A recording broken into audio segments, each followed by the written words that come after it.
Émission 563. Cette semaine, Upgrade. En direct de leur studio, situé à Montréal, Québec, Canada. Vous écoutez, oui, Les Mystérieux Étonnants. Bonjour à toutes et à tous, vous écoutez Les Mystérieux Étonnants, une émission dédiée à la bande dessinée et à l'ensemble de la culture populaire. Je vous remercie au micro et cette semaine, en studio, je suis genre entouré d'une équipe dont les membres ont un petit kick sur la nouvelle distribution de Passe-Partout. Présente à l'instant. Oui, je te montrerai ça tantôt. Okay. Le premier, il a trouvé finalement le titre de son autobiographie. Ils tomberont 3 fois. La vie de Jake Dion. Jake Dion est avec nous. Bonjour, Jake. Mais plus on tombe fort, plus on se relève. Plus c'est dur de relever quelqu'un. Oui.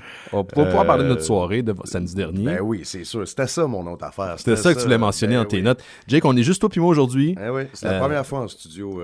Ici, hein, c'est ça. Ouais. On l'a fait avant, mais tu m'as dit que j'avais oublié. Ouais, j'ai on toujours l'a fait oublié une ça. couple de fois, au moins 2-3 fois. Là. Ouais, c'est la fête du travail, fait que sinon, on voulait prendre un petit break. Surtout qu'il va y avoir un Noël Cheese d'or qui va sortir cette semaine. Ils vont enregistrer ça ce jeudi. Et vendredi, il va y avoir un nouvel épisode, donc c'est super cool. Donc, il va y avoir du stock. Vous allez avoir votre dose de Simon Chénier pour la semaine, vous allez être correct. Puis, je suis vraiment content, mais je vais l'annoncer tout de suite en partant. La semaine dernière, quand j'ai partagé le dernier épisode de Bifurcation, qui est l'épisode dédié aux membres payants de Patreon, ceux qui appuient les mystérieux par Patreon, il y a full de monde se sont inscrits. Puis c'était un épisode que j'ai enregistré avec mon ami Benoît Gagnon à propos de D&D, donc Donjons et Dragons, les jeux de rôle dans son ensemble. Parce que moi, j'étais un petit peu dans cette phase-là où est-ce qu'on va jouer une grosse game, Ben puis moi, bientôt. Puis je voulais parler de ça avec lui. Il y a full de monde se sont inscrits. Et la semaine dernière, j'ai déjà enregistré un nouvel épisode de Bifurcation qui va être disponible la semaine prochaine. Donc, ça va être avec... je vais le dire juste la semaine prochaine parce qu'il fallait faire partie du Patreon des mystérieux pour le savoir. Mais ça n'a pas rapport avec D&D. Non, là, c'est quelque chose de complètement différent. Ça a rapport au podcast. Grosse discussion avec du podcast. Mais parce que D&D était dedans, tabarnak. Ouais, un petit peu pas mal. Là. Je me suis commandé des dés. Puis là, tantôt... Ils sont comment tes dés? Je sais pas ça encore, mais c'est des dés. Mais je veux dire, sont-tu spéciales? Y a-tu une couleur? Ben c'est ça. J'étais allé dans certaines boutiques, puis là, je voulais voir c'était quoi mon type de dés que je voulais acheter. Puis au final, là, c'est la même affaire. Là, tout le monde dit, tu peux t'acheter des dés transparents comme ça, tu vois s'il y a une bulle. Parce que s'il y a une bulle, le dé est déséquilibré. Mais en même temps, parce que c'est transparent, tu vois pas super bien le chiffre tout de suite. Fait qu'il y a comme une espèce de philosophie, même dans les dés. Mais là, je voulais un set, là, un ensemble qui combine plusieurs couleurs. Fait que j'ai pogné ça sur Amazon. J'ai, je pense, une 30aine de dés. Et tabarnak! Ouais. Puis c'est pas si pire, le prix était bon. Fait que j'ai des dés de plusieurs couleurs. J'ai des bleus, des rouges. Mais tout un petit peu mélangé. Tu mets une 30aine? Ouais, une 30aine d'une shot. Ouais, je me disais, on s'en sert pas plus que... Je pense pas en acheter plus. mais non toi, ton plus, personnage fait de la magie. Dans ce temps-là, t'as plus de dés. Ouais, c'est ça. Fait que je voulais comme pas pogner plusieurs fois les dés des autres puis mélanger tout ça. Fait que je me suis acheté ça. Je me suis acheté aussi, tu sais, notre ami Laurent Bio. Notre ami Laurent Bio, qui est un auditeur des Mystérieux en France, qu'on a rencontré, qui est notre pote depuis des années. Ben, il n'y a pas le guide des joueurs en français à Montréal, au Québec. Il n'est pas disponible. Hein? Le valet de cœur l'a pas. Il est en rupture de stock également au Randolph, la boutique Le Randolph. Ben ouais. Fait que je me demandais où est-ce que je peux le pogner. Et là, j'ai écrit à Laurent. Et Laurent habite dans un pays de français. Ben oui. Fait que je me suis dit, est-ce que t'as, Laurent, est-ce que tu as une copie qui existerait quelque part dans une boutique? Là? Tu peux-tu regarder ça? Puis finalement, il a commandé ça de Amazon France. Et il m'a envoyé le paquet aujourd'hui. Donc, je vais le rembourser. Donc, je sors un manuel du joueur en français, des Français, directement de la France, cette semaine. On peut commander de Amazon France. Directement, oui, je pense, mais j'ai jamais essayé, j'ai jamais tenté. Puis là, je trouvais que c'était plus simple comme ça, puis il se l'a offert. Fait que, il l'a offert. Donc, j'ai pris la balle au bon. Donc, voilà, c'est ça. Donc, nouvel épisode de Bifurcation. Mais sinon, Jake, toi, t'as perdu tes notes avant ton...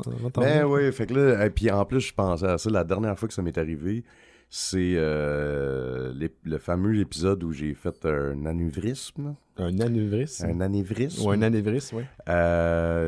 C'est la fois que je parlais de box-office. J'ai juste nommé des choses, puis personne ne comprenait, puis tout le monde essayait de faire un lien. Ben, juste avant, parce qu'on l'aurait écouté souvent, ce segment-là. Oui, parce qu'on dirait vraiment que t'as pris...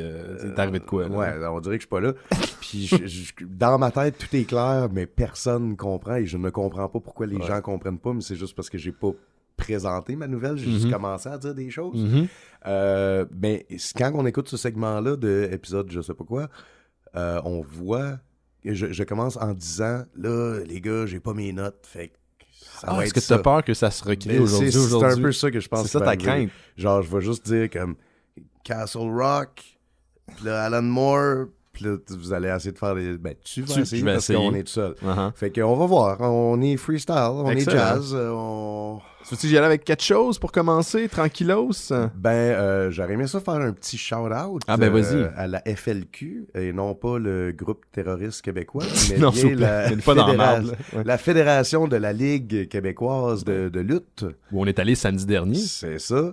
Puis moi, c'était la première fois que j'allais à la lutte. T'es jamais venu dans Hochelaga, hein? Parce qu'il y a plusieurs fédérations québécoises. Il y en a une qui fait des matchs dans un sous-sol d'église dans Hochelaga.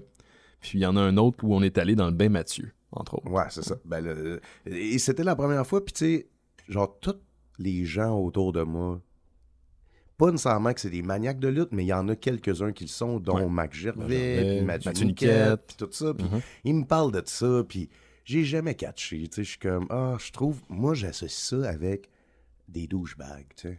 Je vois juste des gros douches qui se pètent des canettes sur le front, pis ils sont comme, bah ouais, tu l'es! Fait que ça m'a jamais attiré, sauf que là, la productrice et gérante de Jardin Mécanique, tu sais, la BD que j'ai faite, oui. Ben, elle avait des billets. Okay. Elle avait 4 billets à offrir qu'elle a eu à cause de sa job, puis elle a décidé de m'y offrir à moi, fait que je t'ai invité toi, notre amie Marie-Lune de Cœur et Croupe, et ma blonde. Puis on est allés ensemble. Fait que moi, c'était ma première expérience de lutte ever à vie. Ok, t'avais jamais vu ça avant. Jamais. Live. Évidemment, à TV. Bien sûr. Mais encore là, j'ai jamais, je pense, écouté un match au complet. T'écoutais pas ça quand t'étais jeune à la télévision, là, au Kogun? Pas en tout. Non. Puis même que c'est peut-être là que je fais une mauvaise association. J'avais un ami qui tripait là-dessus, puis je trouvais ça vraiment laid. Fait que tu sais, moi, je tripais ces super-héros, puis sur des ninjas, puis des robots, puis ces affaires-là. Ça peut être vu comme laid de l'extérieur aussi, hein, d'un œil... Oui, exact. Ben oui, c'est sûr. Sauf que dans mes goûts personnels, moi, je voyais juste une grosse gang de moustachus en bobette. C'est pas ça, c'est pas juste ça. Esthétiquement, il manquait de quoi pour me plaire là-dedans. Ouais. J'étais comme... Il manquait des boules de feu. Là. Ouais. Puis genre un gars qui a un œil de cyborg. Un rayon laser à la place de la main. C'est ça, il y a une katana dans le dos. Juste ça, j'aurais été déjà plus content. Fait que on était là et non seulement on a eu du fun en tabarnak. C'était vraiment le fun. Mais on a vécu de quoi? C'était... Est-ce que je peux y aller puis tu peux combler les trous? Parce que en même temps, c'est important parce que la situation s'est développée sur plusieurs angles en même temps. Donc toi, tu as vu des trucs que moi, je n'ai pas vu. Mais moi, ce que je n'étais pas au courant, c'est que la FLQ, des fois, termine leur match, donc souvent le dernier match, dans la foule. Ouais. Et si vous n'êtes jamais allé au Bain-Mathieu, le Bain-Mathieu, c'est un ancien bain public qui a été converti en salle de spectacle, voire de réception. Ouais. Et ils ont mis carrément le ring dans le bain, donc dans l'espèce de bassin, dans la piscine. Et les lutteurs, ça arrive souvent qu'ils sortent du ring, mais ils vont tout le temps rester à proximité du ring. Ils vont pas aller vraiment plus loin. Et là, ils sont carrément rentrés dans la foule, dans les chaises, pas dans les gens. Je pense qu'ils ont été... En tout cas, je pense pas que personne n'a été bousculé, mais il fallait que tu te lèves vite, par exemple. Fallait que tu te tasses, là. C'est ça. Mais il y avait de l'air... ça avait l'air quand même... Il avait de l'air d'être en contrôle, quand même. Mais c'est ça, c'est qu'il donne l'illusion que c'est le chaos, mais... C'est ça. Mais ça l'était en même temps. Ça parce que là, ça a commencé dans la bassine, et là, ils ont monté les escaliers. Ils sont finalement arrivés où est-ce que nous autres, on était. Ouais. Donc, il y avait des gens du staff qui disaient aux gens de se lever, puis tassaient les chaises le mieux qu'ils pouvaient. Et c'était le chaos, parce que un instant, il était en bas, en train de se battre, puis on s'est levé pour les regarder. Et l'autre instant d'après, il était à côté de nous autres, puis il fallait se tasser, il ne voulait pas te faire ramasser par deux gros poilus qui étaient en train de se taper dessus. Puis là, on parle de monde qui ont des bières, des bouteilles de vitre dans les mains, qui crissent ça à terre, que les bancs envolent, que des lutteurs pognent des bancs pour se fesser avec. Il y a un autre qui a pogné un lutteur, qui l'a crissé sur le comptoir, qui est une espèce de bar. C'était, là, genre, c'était vraiment punk, là. C'était très punk. C'était zéro safe, là. Puis, tu vois, dans d'autres situations, j'aurais été peut-être un peu plus inquiet parce que, moi, vraiment qu'il y a de l'alcool impliqué, des fois, les gens deviennent un petit peu trop impliqués. Surtout dans la lutte, t'as des fans vraiment hardcore qui, des fois, prennent ça à un niveau vraiment personnel. Puis là, c'était correct, c'était très posé, le monde était vraiment chill. Je pense que c'était surtout des habitués, fait qu'ils s'attendaient sans doute à ce genre de réaction-là.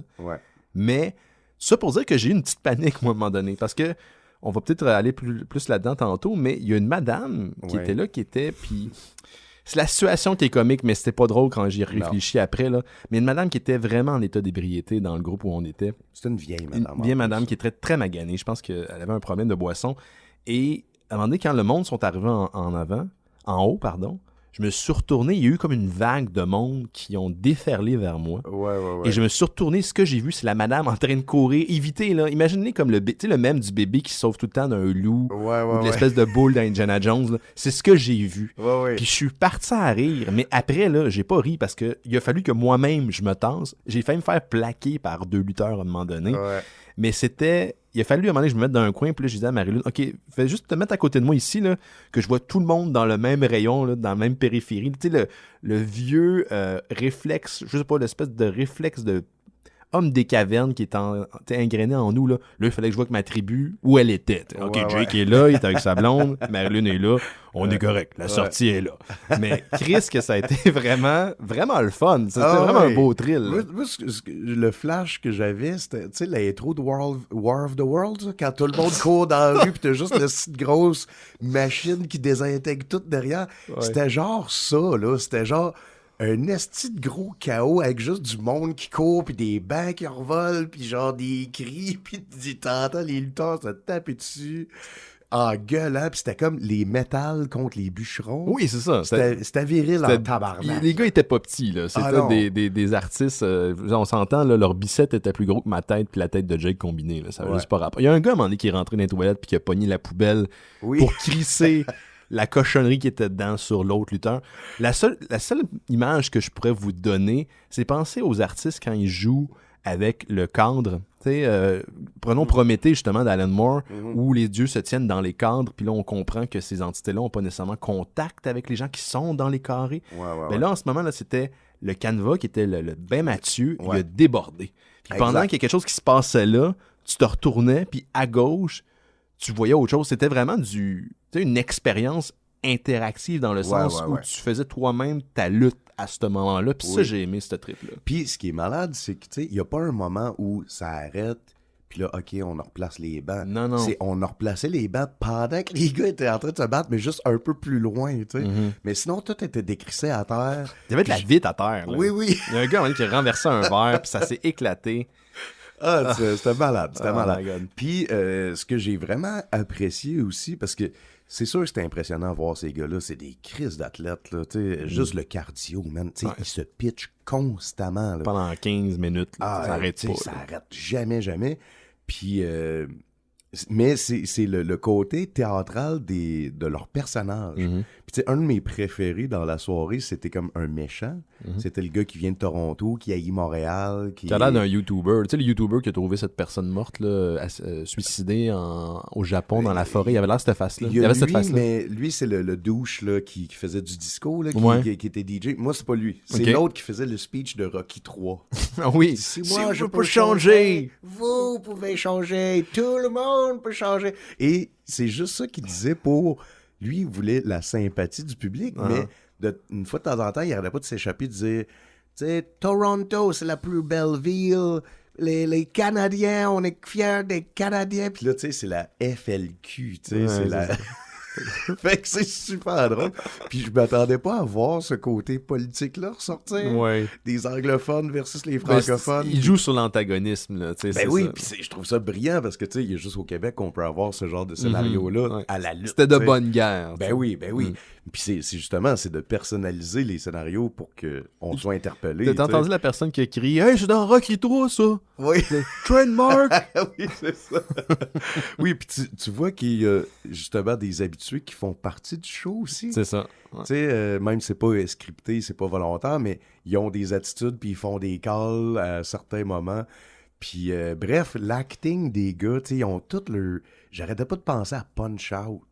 Oui, Punch-Out est pratiquement pas une caricature. Les gens sont des caricatures. Les interprètes, les lutteurs sont des caricatures. Même le commentateur, c'est un personnage. Ben oui.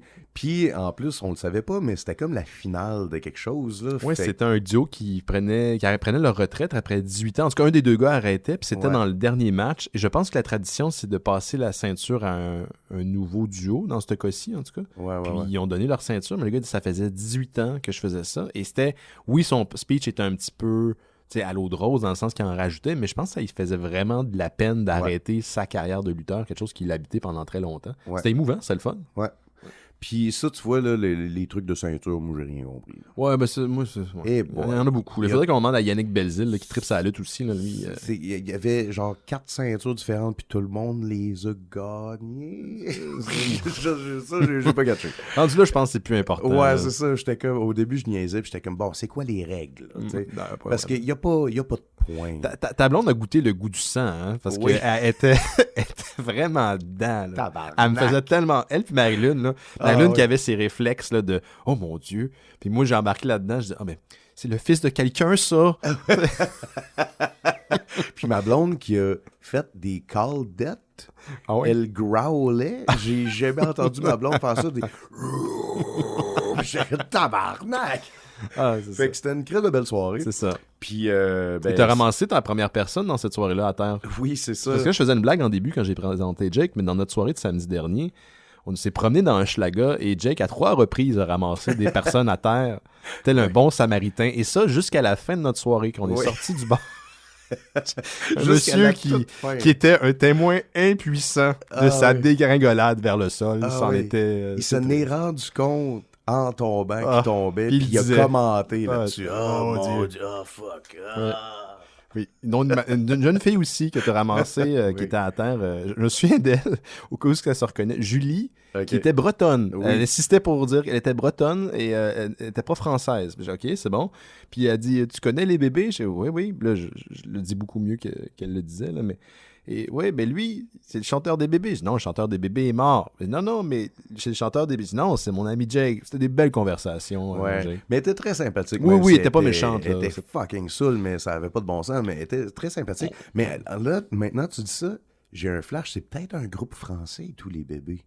Parce que je ressemble pas à Patrick Bourgeois. Ben non, il y a pas un trait que je partage avec. Là. Je veux dire, j'ai même pas, j'ai pas les mêmes cheveux, j'ai pas la même face, je suis pas grand, je suis pas mince, il y a rien qui peut. T'es pas chanteur. Fait qu'il y a peut-être un autre band qu'on n'est pas au courant. Ah ben, on a des auditeurs européens, là, dites-nous là. Ben oui, les bébés, c'est ça qu'on a compris. C'était peut-être Dédé, c'était peut-être Guégué, on a c'était très difficile à comprendre. Mais c'était ça notre soirée de samedi, tout le monde. Sinon, je prends le temps aussi de dire que jeudi de cette semaine, donc, ce jeudi, il va y avoir le lancement du deuxième volume de L'Esprit du Camp, nos amis Michel Falardeau et Caroline Brault, ça va se passer à la Plaine BD, c'est à partir de 17h, donc au 4077 Saint-Denis à Montréal. Si vous voulez aller rencontrer les auteurs, faire signer votre album, en acheter un, il va en avoir sur place. C'est de 17h à 20h, mais des fois ça déborde, dépendamment. Ouais. C'est ce jeudi à Montréal, donc venez faire un tour. Moi, c'est sûr que je vais aller encourager nos amis ce jeudi. Sinon, est-ce que tu veux que je rentre dans une petite nouvelle rapidos, mon cher Jake? Oui, vas-y. Parce que là, c'est ça, en ce moment, c'est la fête du travail, c'est pour ça que Simon n'est pas là, mais aussi aux États-Unis, c'est le Labor Day. Donc, tous les sites de nouvelles qu'on consulte habituellement pour trouver nos nouvelles, donc on va discuter à l'émission, ils sont aussi fermés, où ils ont un staff réduit aujourd'hui. Donc, j'ai pris plein de petites nouvelles, mais qui ont rapport avec le cinéma, mais qui ne sont pas nécessairement des nouvelles qu'on peut élaborer pendant 25 ans. Mais il y en a une dont je vous ai parlé récemment. Je vous disais qu'il y avait un film en préparation qui était une espèce de prequel qui s'appelait, qui avait le nom de code en fait, Die Hard Year One. Et d'ailleurs, il y a un fan qui nous a écrit sur iTunes en nous disant, il y a aussi une BD, je crois, de Boom Studios qui s'appelle Die Hard Year One. Oui, on a entendu parler. En tout cas, j'en avais entendu parler. D'ailleurs, je voulais la lire juste pour voir. Mais c'est pas l'adaptation de cette bande dessinée dont je vous parle. C'est un projet d'un prequel et qui se passe sur 2 lignes du temps. Donc, une dans les années 70-80 avec un jeune John McClane qui est dans ses premières années en tant que policier. McClane étant... C'est mieux pour le goût. Ça, c'est la bouffe. McClane. Donc, et une période qui se passe à notre époque, donc avec Bruce Willis, l'acteur, il est dans la 60aine d'années aujourd'hui, Bruce Willis. Et ça, c'est un projet qui a été développé par le réalisateur de Live Free or Die Hard, donc le film qui a pris... Disons qu'il n'est pas super bon, mais qui est moins pire que le 5e Die Hard de la franchise. Écoute, moi, je pense que je n'ai pas vu un depuis le 3e. Ben, tu as bien fait. Le 4 est correct, mais on dénature un peu John McClane, mais McClane, Callis. Mais il faut dire que même le réalisateur de ce film-là a dit que c'était une production qui était précipitée, donc il y a des choses qui... Ils n'ont pas sorti comme ils voulaient nécessairement. D'ailleurs, le gars qui développe ce projet-là, c'est un type qui s'appelle Len Wiseman. Il a réalisé les Free or Die Hard, mais ça ne veut pas dire nécessairement qu'il va réaliser Die Hard Year One. Mais là, on a appris que ça ne sera pas le titre. Ce sera d'ailleurs le titre McClane On va résumer ça à ça. Et contrairement aux nouvelles, il y a un producteur du film qui a dit non, ça sera pas juste un jeune Bruce Willis, puis de temps en temps, on va avoir l'acteur, le vrai Bruce Willis. Ça va être égal au niveau du partage à l'écran, ce qui est intéressant. Là, c'est intéressant quand même. La grosse question, c'est qui va jouer le jeune Bruce Willis? Moi, je l'ai dit la dernière fois que j'en ai parlé à l'émission, j'aimerais bien que ça soit mon man crush, là, celui qui a interprété le jeune Bruce Willis dans Looper. Ouais. Ce dude-là est parfait. Bizarrement, ça marche pas super. Tu trouves? Moi, je trouvais que ça fonctionnait bien. Moi, je trouvais ça weird. Avec le recul, là, tu sais, sur le coup, j'étais comme, c'est intéressant. Avec le recul, là, je l'ai réécouté, ce film-là, dernièrement. Là. Il est super bon, le film. Le film est bon. C'est weird de voir un acteur avec autant de make-up qui, finalement, ressemble pas tant à Bruce Willis. Je pense pas que le but est de le rendre identique, par contre. Mais pour ce que c'est peut-être parce qu'on connaît aussi la face de l'acteur original, parce que le make-up est quand même bien fait, les effets spéciaux sont bien faits, les prothèses étaient bien appliquées, si je peux dire ça ainsi. Ouais. Puis en fait, j'avais écouté une petite featurette sur le make-up de Gordon Levitt. Puis c'est que le problème, c'est que un des traits qui paraît le plus dans le visage, c'est le nez. C'est justement, c'est pas le nez, c'est pas la barbe, parce que ça se modifie bien, mais c'est la distance entre les yeux. Ah oui. Parce que ça change pas.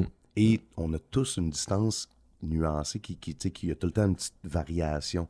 Fait que s'il y a une grosse distance, ce qui est le cas entre Bruce Willis et Gordon Levitt, même si tout le reste de la face est pareil, juste à cause que les yeux sont pas on va sentir qu'il y a quelque chose qui marche pas. Exact, c'est ça.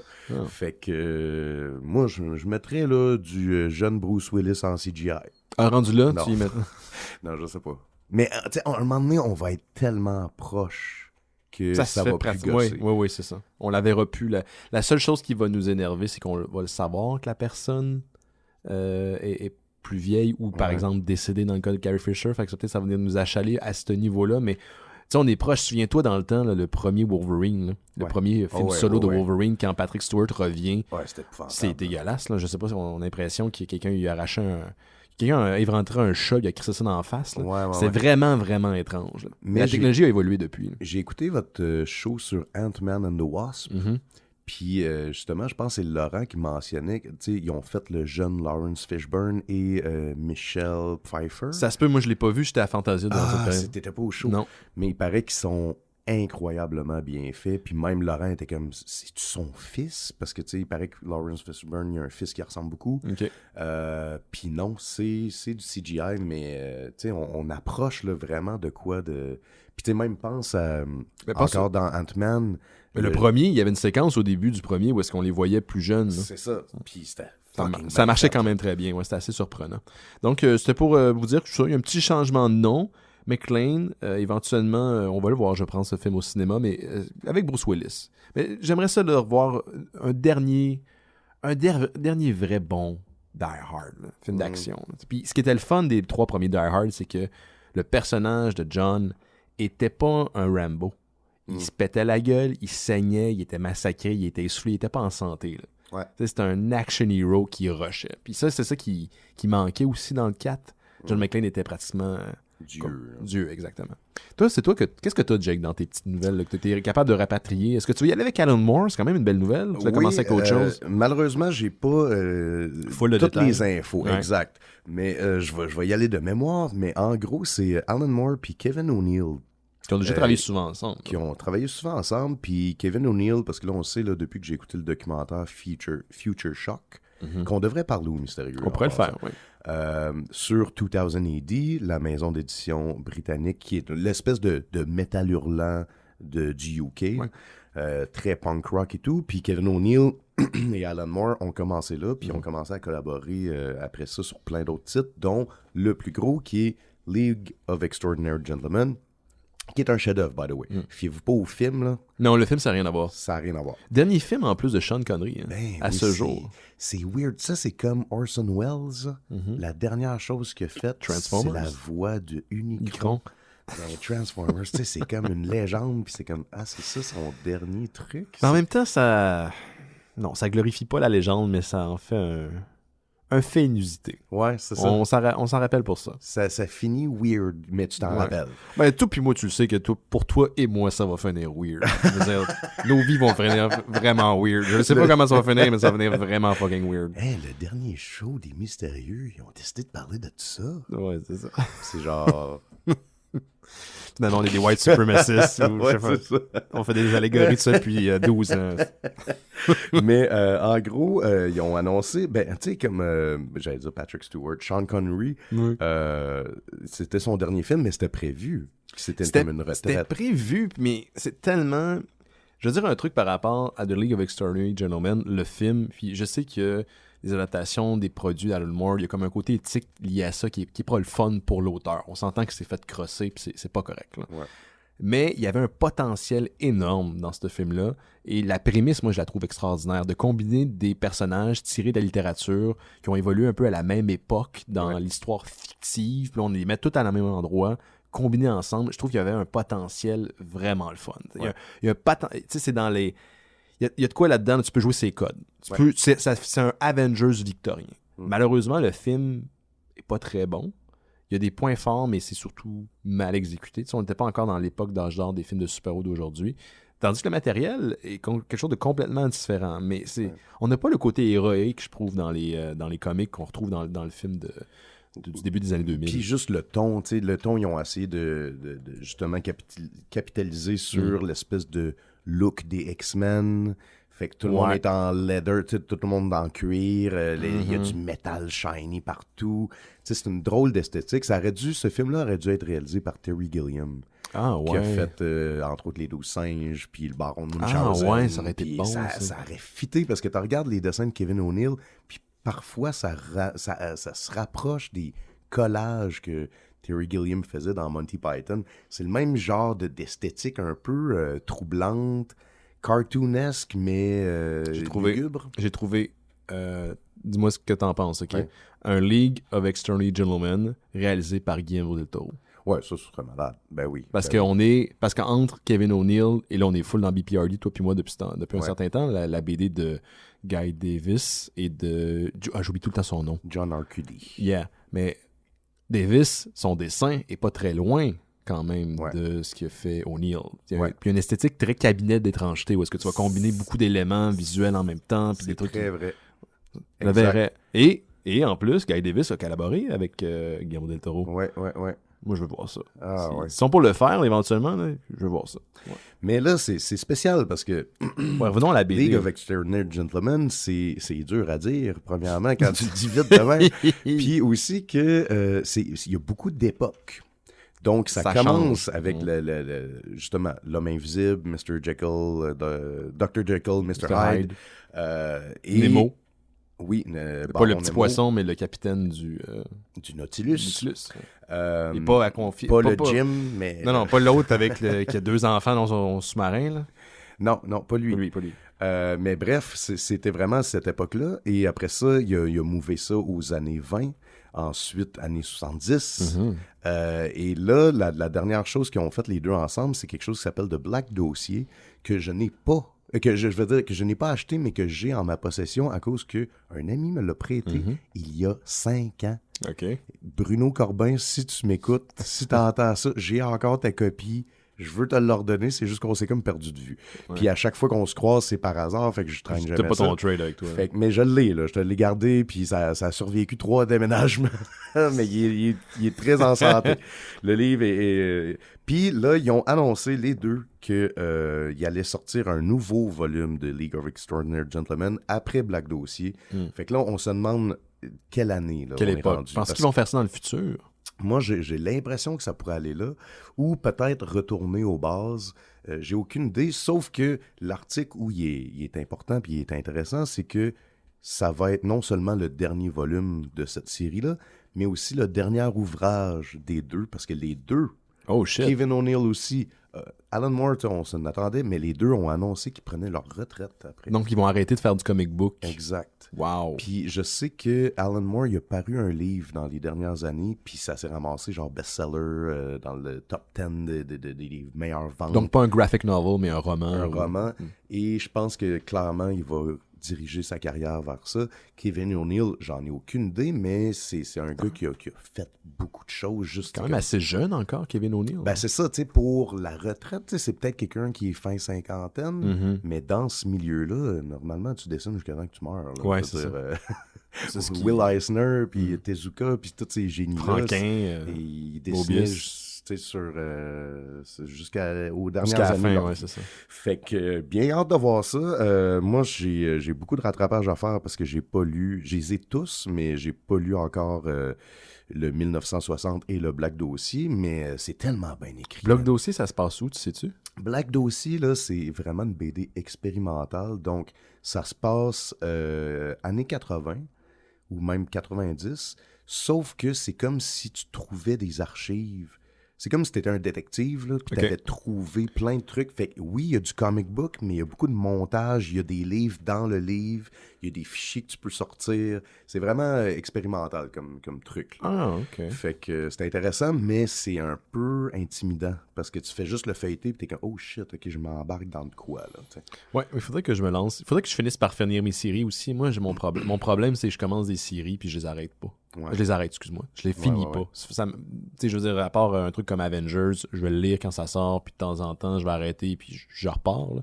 Mais je te donne un exemple. BPRD, j'avais des trades là-dedans. Là, je parle des gros omnibus donc que je viens de finir. J'avais depuis 2 ans que j'avais pas lu. T'sais. Puis c'est ça, à un moment donné, j'avais OK, ben, je vais prendre du temps, je vais passer au travers. Fait que je passais au travers de 5 omnibus de BPRD en 3-4 jours, genre.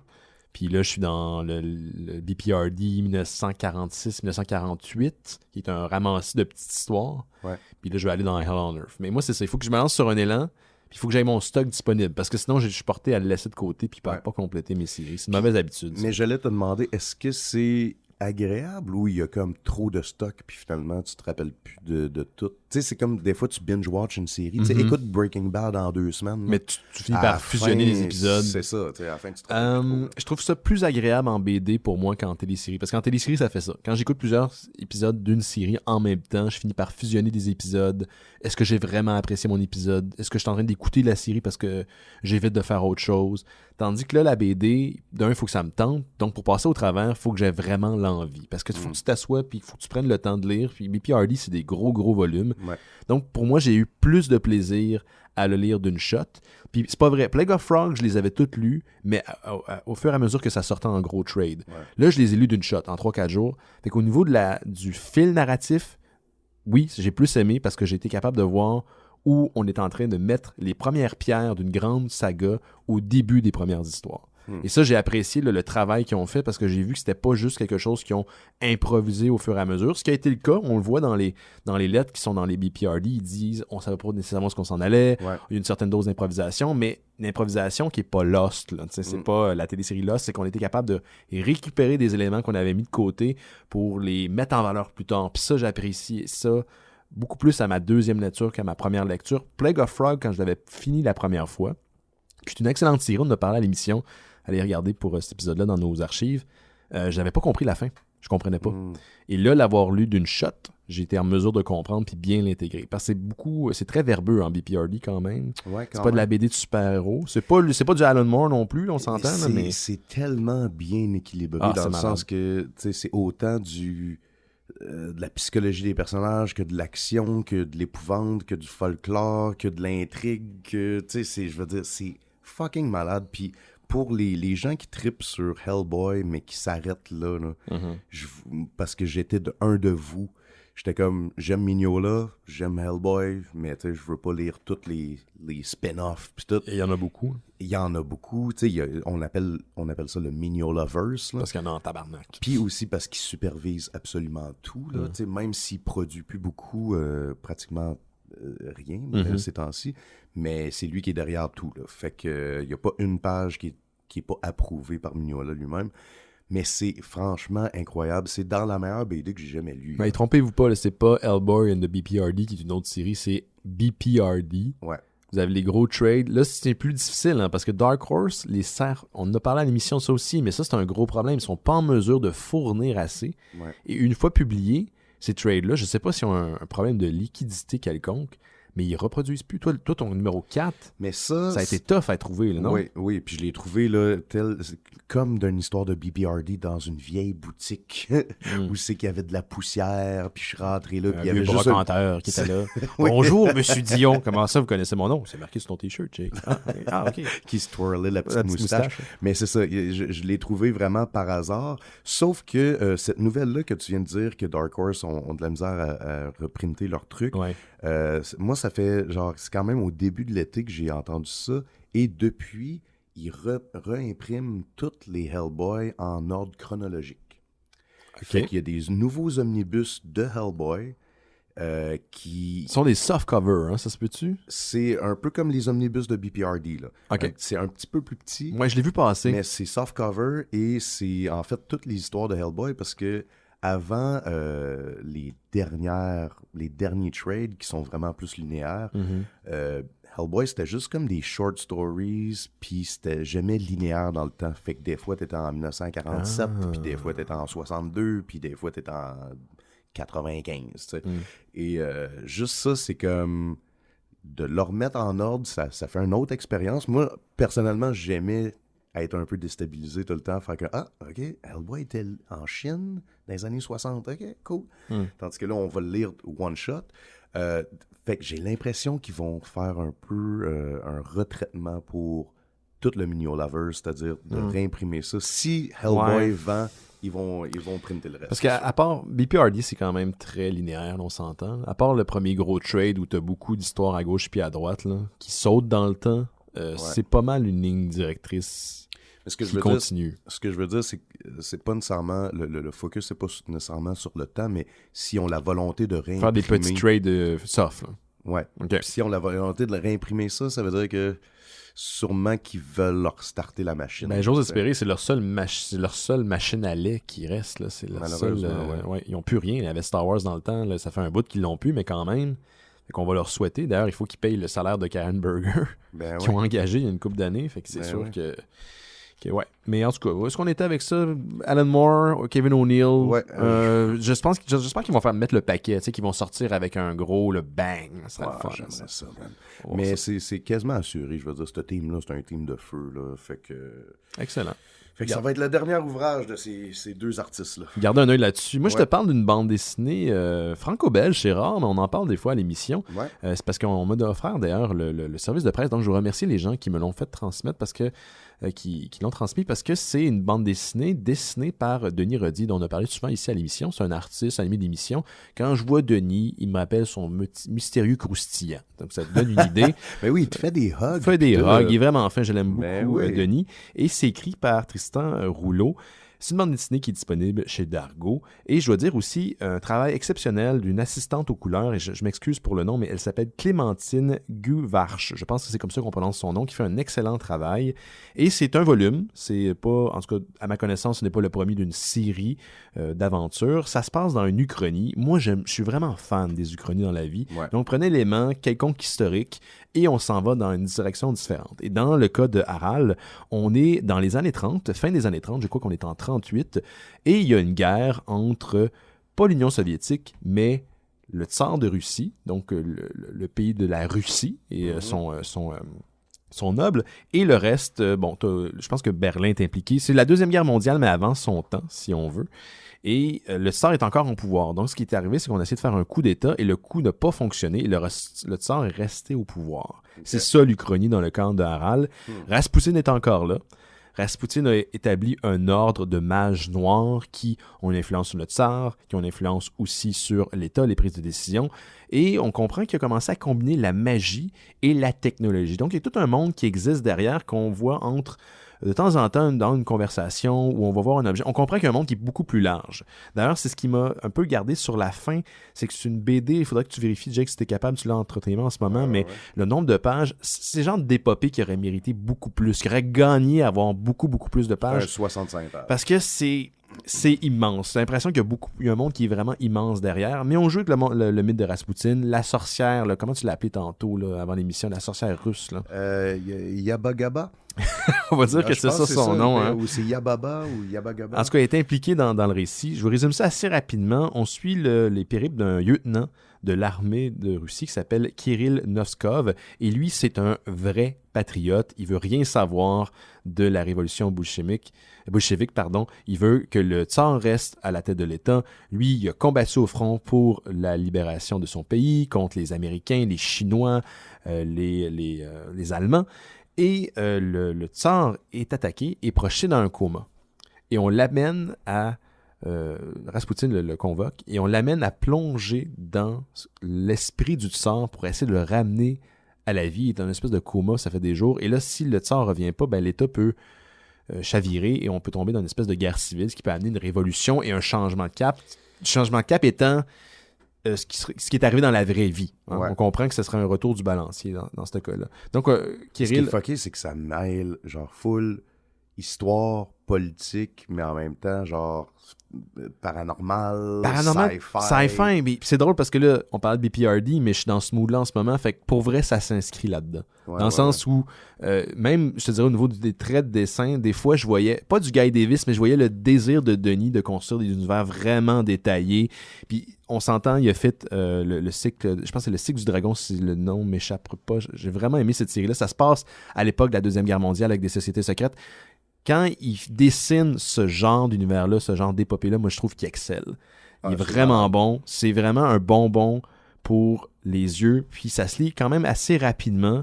Donc, si vous êtes fan de l'œuvre de Denis Rodier, si vous êtes fan de Deuxième Guerre mondiale, d'ordre mystique, si vous avez aimé son cycle des dragons, si vous aimez BPRD, ce genre d'histoire-là à la Hellboy, c'est pour vous. C'est fait par un Québécois. C'est fait par un Québécois qui travaille pour l'industrie depuis très, très longtemps. Et je l'ai dit à l'émission souvent, mais qui a participé aussi à la prise de décision qui a amené à la mort de Superman. C'est un artiste accompli. J'en aurais pris un peu plus, malheureusement. Je trouve que par moments, j'ai l'impression que c'est un peu précipité parce qu'on est à 60 de pages, il y a beaucoup de choses. La fin arrive un peu rapidement, malheureusement. Il y a une certaine ambiguïté sans révéler ce qui se passe.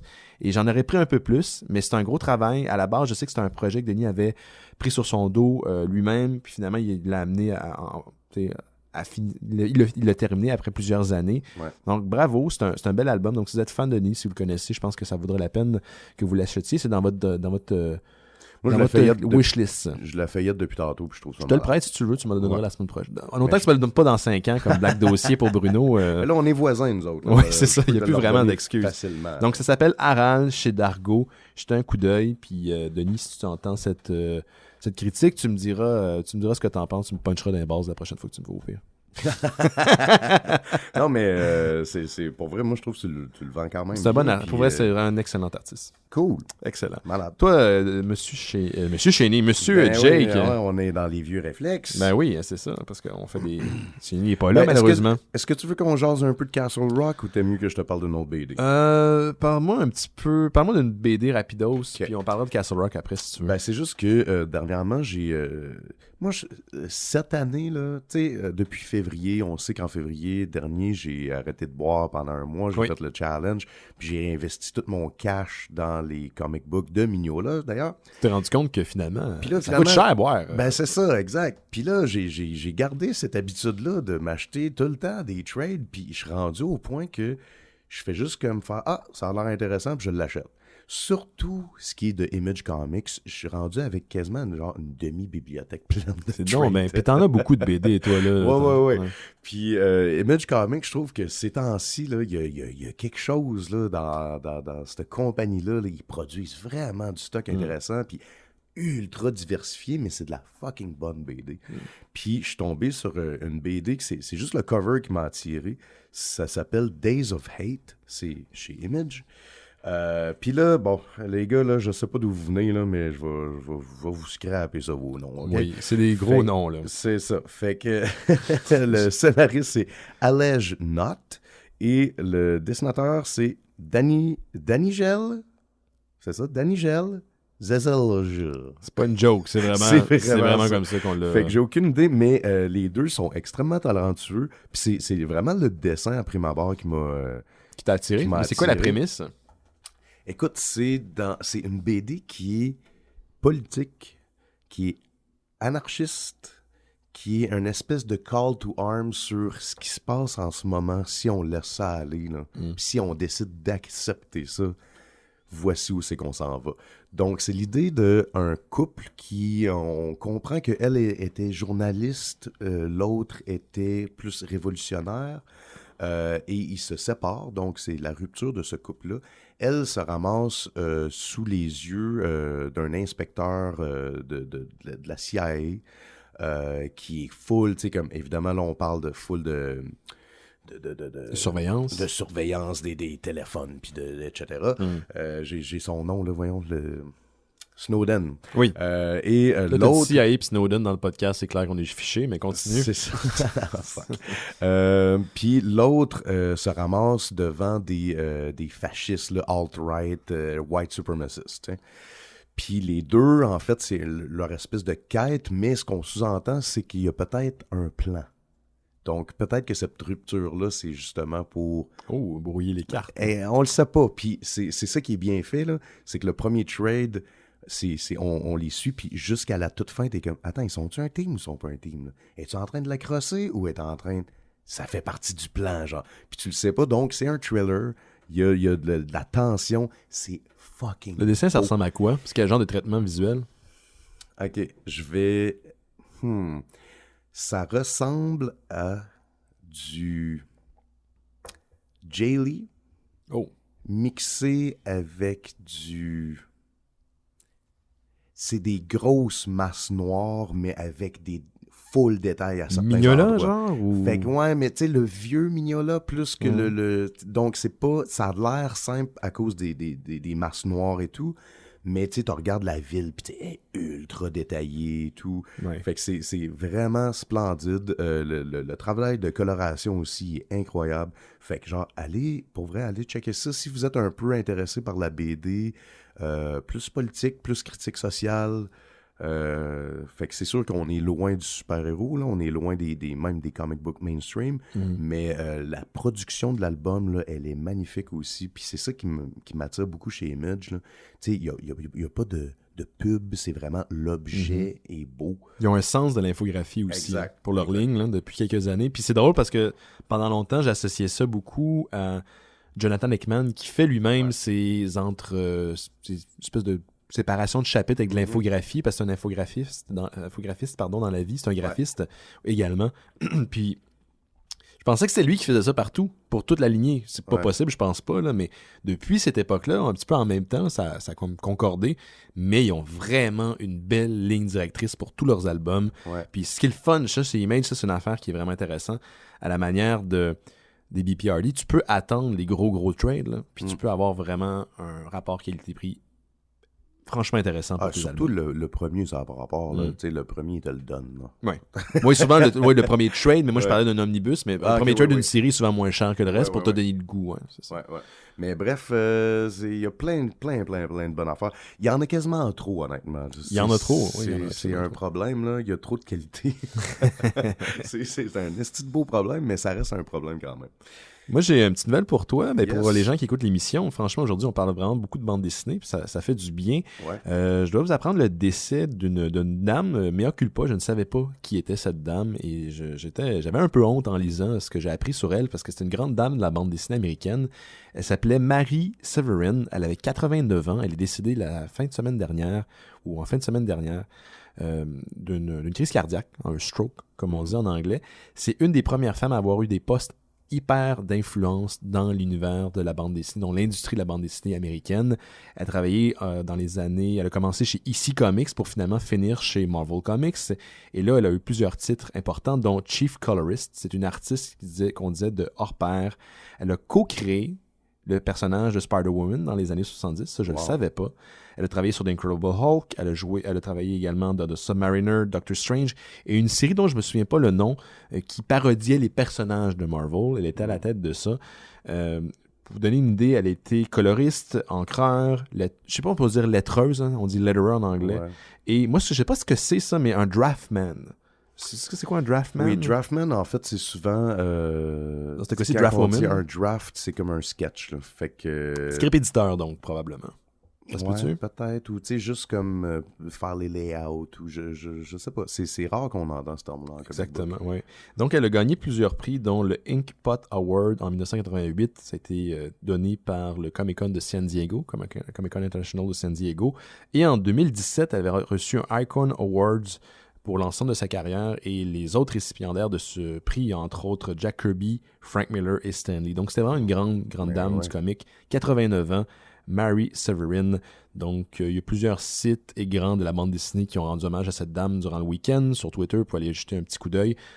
C'était une grande artiste. Et, voilà. C'est hot parce que aussi. Tu sais, je n'avais parlé au Mystérieux à l'époque, mais j'avais écouté le documentaire sur Netflix, le Girls Making Comics. She's Making Comics, ça se peut-tu? Mais c'est qu'il y en a deux. Fait que je pense que c'est She's Making Comics ou Girls in Comics. Je suis pas sûr. Mais ce qu'on apprend là-dedans, c'est que les femmes ont toujours été présentes dans BD. Oui, c'est ça. C'est juste qu'ils ont été mis dans l'ombre par le succès que les gars avaient et qui prenaient. Mais tu sais, il y a eu des BD faites par des femmes depuis le début de la BD. C'est ça. Ouais. J'aimerais ça éventuellement un biopic qui se passe dans l'industrie de la bande dessinée dans les années 30-40.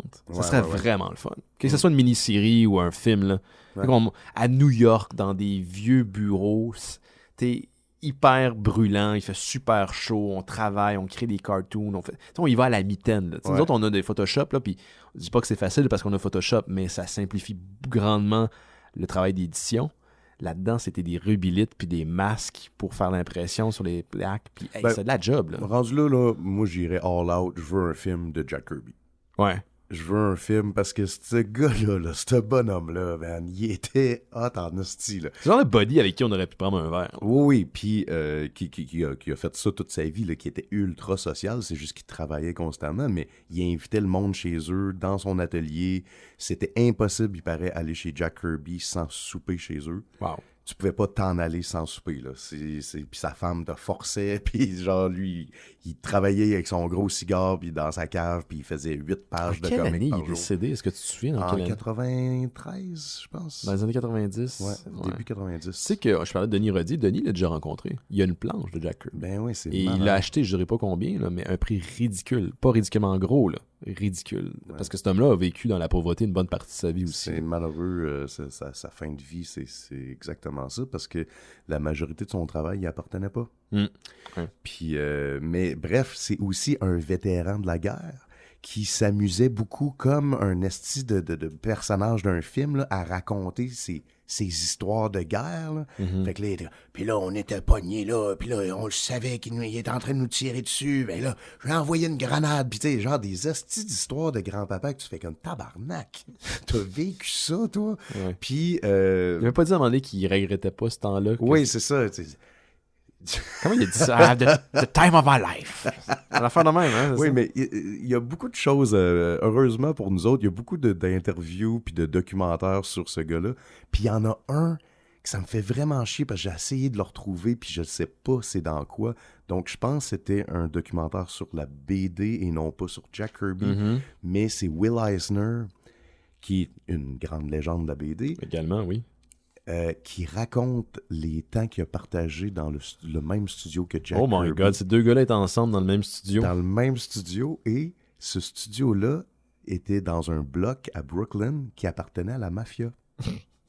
Et la mafia allait, en fait, il y avait un espèce de service de serviettes, je sais même pas qu'est-ce que ça veut dire, mais ils changeaient les serviettes. Fait que c'est peut-être demain qu'ils faisaient leurs transactions. Ouais. Et Jack Kirby a décidé que lui, il voulait pas de serviettes. Parce qu'il voulait pas payer les frais, probablement. Exact. Puis il savait que c'était des crosseurs, il savait que c'était des méchants, puis genre, there's no way in hell that, que vous allez venir me... Mais Jack Kirby, c'est un petit monsieur, là. Oui. C'est un genre de 5 pieds 4, là. Pensez au personnage de Wolverine dans ses premières aventures. Il était trapu comme Jack Kirby. Oui.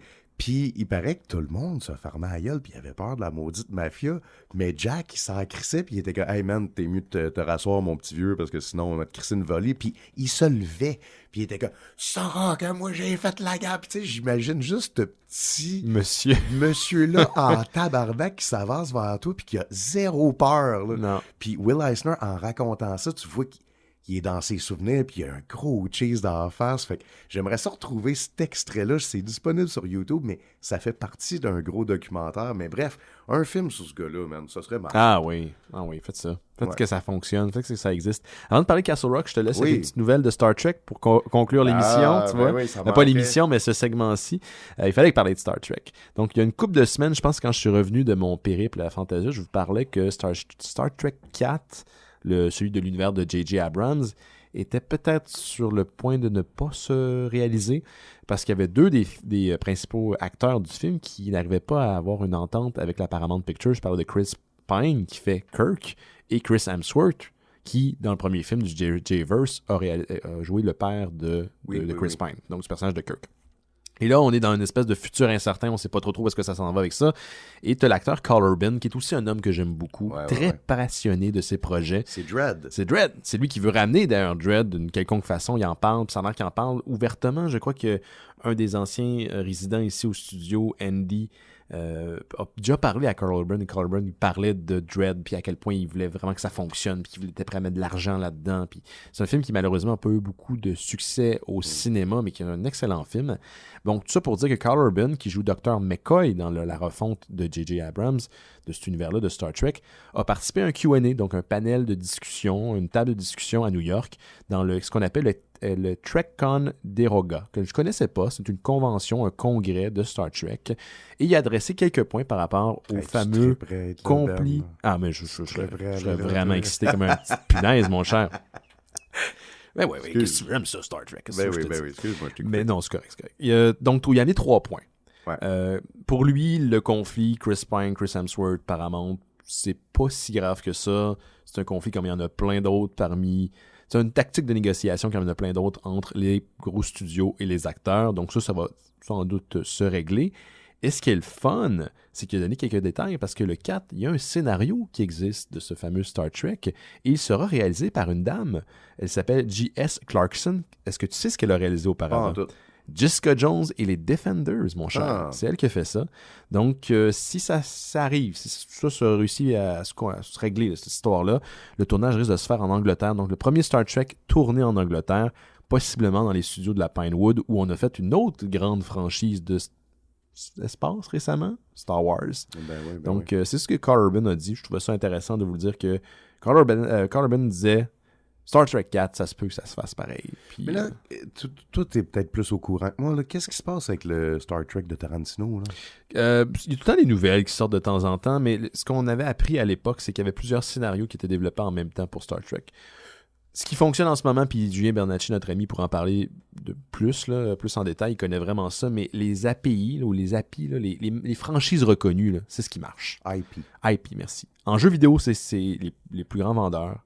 Au cinéma, c'est la même chose. Ouais. Il y a une partie de la publicité qui est déjà faite quand tu as un IP qui est reconnu. Ouais. Donc, que ce soit Star Trek, que ce soit Star Wars, que vous faites n'importe quel projet. Et là, tu vois du côté de la Paramount, CBS, ils ont flairé l'affaire. T'sais, Star Trek est une des plus grandes franchises de science-fiction au monde, la deuxième plus vieille après Doctor Who. Et là, on a ça qui traîne dans nos vieux tiroirs. Qu'est-ce qu'on fait avec ça? Ben, on développe des projets. Donc, on développe des projets pour le petit écran. Discovery en est un. La série de Patrick Stewart, c'est un autre. Il y a peut-être d'autres choses qui s'en viennent. On avait des rumeurs d'une série liée à le gars qui a réalisé Khan, Star Trek à Khan. Bon, tout ça. Et là, on a peut-être plusieurs films en développement. Et Quentin Tarantino écrivait, ou en fait, il parrainait un projet parmi tant d'autres de Star Trek. C'est pas lui qui l'écrit nécessairement, mais il a engagé des gens pour le développer. Donc, c'est plusieurs... Ce que je veux dire en ce moment, là, c'est qu'il y a plusieurs scénarios, projets en développement, parce que c'est comme ça que ça fonctionne en ce moment. Aujourd'hui, pas nécessairement parce qu'il y en a un qui se réalise que l'autre peut pas se réaliser non plus. Exactement. C'est d'ailleurs ce qui a été un problème pendant longtemps. On s'entend... je prends l'exemple de Ghostbusters. Pendant un certain temps, tu avais... Channing Tatum qui voulait faire un Ghostbusters. Et c'est finalement le projet de Paul Feig qui était avant-premier. Puis là, on s'est dit, ah non, mais on prend celui de Paul Feig. Le Paul Feig, ça n'a pas marché au cinéma. Mauvaise critique. On laisse tout ça dormir pour vrai pendant longtemps? Dans le temps, on aurait peut-être fait ça dans les années 80-90, mais aujourd'hui, regarde, on a un Amazing Spider-Man 2, ça marche pas. 2 ans après, 3 ans après, on fait un autre film. Donc, une possibilité que tout ça finisse par sortir. Moi, je pense aussi que l'audience est plus intelligente qu'il y a plusieurs années. Ce que je veux dire, c'est pas qu'ils sont plus brillants, mais ils peuvent comprendre que, je donne un exemple, les séries de la CW, c'est pas le même univers consensuel que celui du cinéma. Ouais. Donc, il y a possibilité de développer plusieurs scénarios en parallèle d'un univers qui est commun ou pas, tu sais. Ouais. Fait que je pense qu'on est rendu là. Star Trek, en tant que Trekkie, moi, ça m'amène plein d'espoir parce que je vais peut-être avoir une bonne dose de Star Trek. Tu sais, j'étais tellement affamé pendant des années, Jake. Tu comprends? C'est souffrant. Ah, je comprends ta peine. Ah oui, hein? Éventuellement, je te ferai écouter un Star Trek. Mais je sais qu'il y a quelque chose en moi qui aime Star Trek. C'est juste que ça dort, présentement. Oui, cette partie-là de moi dort. C'est une créature au fond du cosmos dans un cristal qui est sa prison. J'ai écouté ça. Hellboy 1 hier. Oui? C'est pas si bon que ça. C'est ça qui mal arrive. Ouais, c'est ça. C'est pas très bon. Ah. Le 2 est bon, mais le premier... Qu'est-ce Puis qu'il y a? même à ça, tu sais, c'est justement ça. On en a parlé souvent de ça ensemble, là, mais quand tu relis les BD, Tu repars, man. c'est comme... Puis hey, j'ai ça dire ça, là, Guillermo, c'est mon parrain, là. Mais il a pas catché. Non. Il a pas catché le ton. Non. C'est réalisé comme... J'ai beaucoup espoir dans le prochain Hellboy. Puis c'est drôle parce qu'en lisant tout ça, je me disais... Hey, j'aimerais ça une série qui se passe dans le BPRD. Mhm. Hellboy ou sans Hellboy. Mhm. Une télésérie, là, BPRD. Ouais. BPRD, ça serait vraiment très cool. Ouais. Tu veux-tu encore parler de Castle Rock? Qu'est-ce que tu veux? Ben, je sais pas, on est où dans le temps? On est rendu à 1 heure, fait qu'on peut en parler si tu veux. Sinon, j'ai une petite nouvelle pour toi aussi. OK. Une autre nouvelle que tu vas bien aimer. Si je te dis le nom de Cory Barlog, qu'est-ce que ça te dit? Ben oui, je connais. Voyons, Cory Balrog, c'est... Tu vas trouver. On pourrait dire que c'est un dieu dans l'univers des jeux vidéo. Oui, c'est le réalisateur de God of War. Oui, celui de 2018. Hey, lui, là. Qui est lui, là? Qu'est-ce qu'il y a? Il est intense? Lui, il est sur le bord de craquer, là. On le sent, là. Craqué dans quel sens? Ah, pauvre homme. Pourquoi? Ben, parce que l'historique de God of War, c'est assez particulier. Hein? Tu sais, c'est... je me rappelle pas du nom du créateur original, c'est David... J'ai juste David Cage dans la tête, c'est pas ça. Mais bref, c'est un gars qui a créé la franchise des Twisted Metal, puis tout. Puis God of War, c'est un peu sorti de nulle part et ça a été un immense succès. Même un espèce de... Ça a changé un peu l'industrie du jeu vidéo. C'était la première fois qu'on voyait des quick time events, puis le jeu de la caméra qui parfois est cinématique, parfois est stable. Puis... Bref, beaucoup d'avancées et il a quitté. Donc, Cory Balrog a été engagé pour faire le 2. OK. Et là, il fait ça depuis ce temps-là. Donc, il a fait 3 God of War total. Il a fait le 2, le 3 et le 4.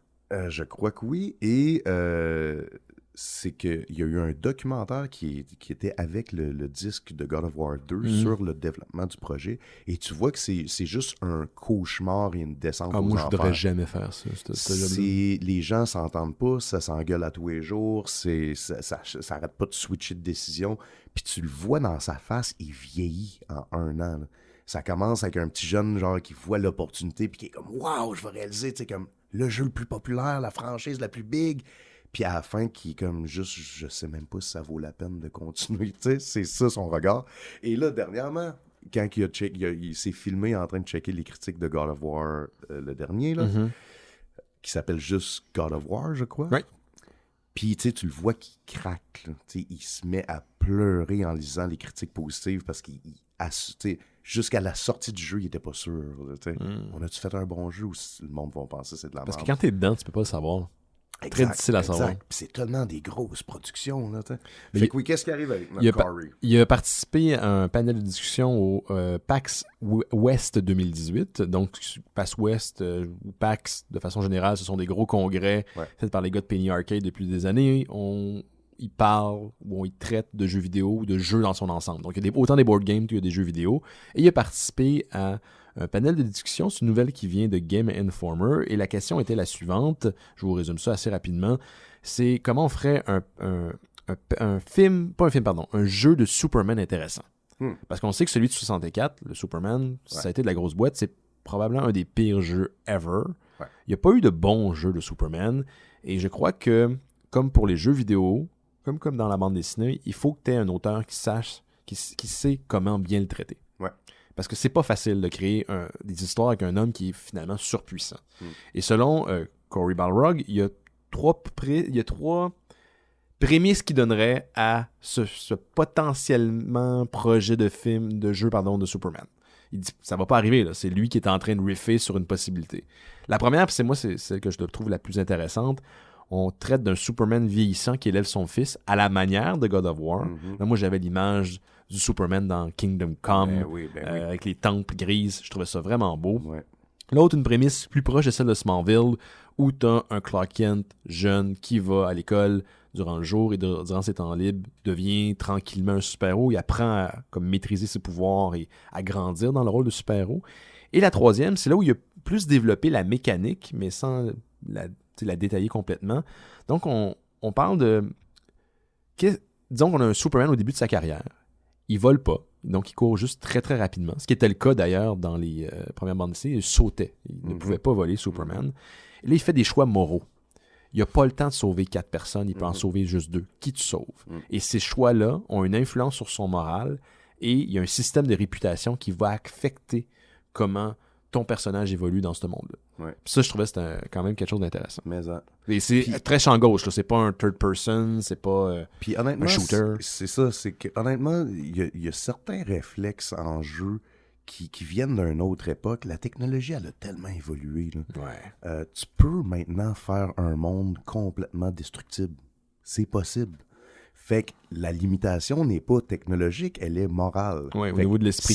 Mécanique, qu'est-ce que tu veux faire? Fait que tu sais, faut que tu te rentres dans tel building, là. Of course que tu peux tout décrisser en y allant. Sauf que là, tu viens de tuer genre 500 25 000 civils, personnes, c'est ça. C'est ça, tu sais. Fait que, puis il n'y a rien de mal avec laisser le fun aux joueurs dans le sens que si tu peux voler, là, puis te rendre jusqu'au fucking soleil, là, why not? C'est super le fun de faire ça. Puis tu sais, il y a des jeux, là, je pense à Red Dead Redemption, se promener dans l'univers est plus le fun que faire les missions. Tu sais, t'as juste envie de vivre. Est-ce que tu as joué à Red Dead Redemption? Oui, je l'ai fini au complet. Tu sais, le moment où tu passes des États-Unis au Mexique, puis il y a une toune qui embarque, là, c'est malade, ce moment. Puis tu fais rien. Tu conduis un cheval virtuel d'un monde qui n'existe pas. Puis tu t'en vas vers le soleil. Puis c'est épique comme moment. Exact. Puis c'est drôle parce que à cause du changement de température puis du cycle jour et nuit, c'est pas scripté ce moment-là. Fait que moi, je l'ai fait la nuit.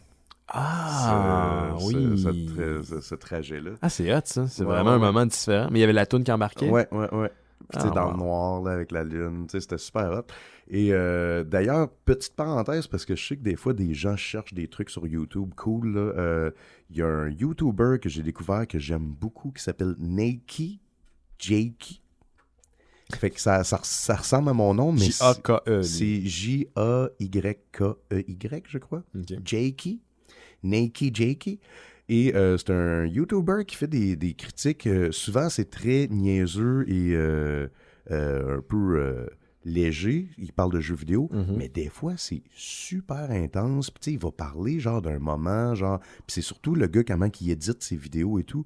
Et il parle full de Rockstar et de Red Dead Redemption et de, justement, d'exister dans un univers versus juste faire des missions. Passer dans l'univers, Et, exactement. Fait que, allez checker ça. C'est un gars super le fun à écouter, puis il est très original. Je peux t'en suggérer un, moi aussi, que j'ai découvert récemment. Moi, je suis fan du chroniqueur en histoire paranormale, Christian Robert Page. Ben oui. Et Christian disait que maintenant, il va faire une émission à Radio Choix X. OK. Et ça va être une émission... Il y avait tout le temps des chroniques de temps en temps, mais là, c'est une émission de plus longue haleine, donc sur une durée plus longue. Et un de ses collaborateurs, c'est un YouTuber français qui s'appelle... je connais pas le nom du gars, mais je connais le nom de sa chaîne, ça s'appelle AstroGeek, où on parle d'astronomie, de faits historiques, surtout par rapport à la conquête de l'espace. Mais ce qui est vraiment intéressant de ce gars-là, c'est qu'il va debunker des mythes, comme on dit en bon français. Il va trouver des théories de la conspiration, voire des croyances qu'on a par rapport à la conquête de l'espace. Il va les démanteler. Il le fait de façon peut-être un peu hautaine des fois, mais surtout très humoristique et vraiment très prosé. Le gars a une bonne approche, puis c'est du bon contenu francophone, comme il y en a très peu sur YouTube, de mon humble avis. Là. Je trouve que les Français, déjà là, au niveau de la création de contenu, nous massacrent. Sur YouTube, il y a des bonnes chaînes, puis lui, c'est une de ces très bonnes chaînes. Et j'ai découvert de quoi avant l'émission, parce que là, j'écoute beaucoup trop de vidéos de Dungeons and Dragons. Et j'ai trouvé un truc qui s'appelle Lore in 1 Minute, donc Lore, L-O-R-E. Donc, on va nous prendre une franchise de jeux vidéo Dans le cas de la vidéo que j'ai écoutée, c'était sur The Forgotten Realms. Donc, en 1 minute, on va expliquer le lore de cet univers-là. Puis c'est 1 minute, c'est animé, puis c'est vraiment bien fait. Puis c'est tout ce que vous avez besoin pour commencer. J'ai déjà vu des trucs d'eux autres. Je pense qu'ils l'avaient fait pour Metal Gear. Ils l'ont fait. Pauvres autres. C'est large. Hein? Essaye d'expliquer Metal Gear en 1 minute. Puis c'est tellement... La structure de Metal Gear, c'est très japonais. Je sais pas ce que je veux dire. On dirait que c'est pas linéaire de la manière que c'est expliqué. Des fois, dans les histoires japonaises, on est plus dans... Tu vois ce que je veux dire? C'est vraiment pas quelque chose qui est typique japonais. Hein. Non? En fait, c'est la vision d'un point de vue japonais, mais c'est l'univers très hollywoodien. Là. Fait que c'est les militaires, puis en fait, c'est les G.I. Joe. Metal Gear, là, c'est l'univers des G.I. Joe avec ses cyborg ninja, puis ses tanks géants, puis ses méchants mystérieux Big Brother-esque. Mais je sais pas, man. Essayer d'expliquer le lore de Metal Gear, je fais juste y penser, puis je suis comme okay. Est-ce qu'ils sont parvenus avec Ben, je pense que le but c'est d'essayer d'expliquer le plus que tu peux, mais évidemment, ils coupent vraiment. Tu passes à côté des affaires, c'est sûr. Puis Metal Gear, c'est tellement particulier que le 3, il a fallu que j'explique à des gens qui avaient joué le jeu. Que c'était pas le même personnage que les 2 premiers. Là. Oui, moi, entre autres. C'est ça. Ouais, c'est ça.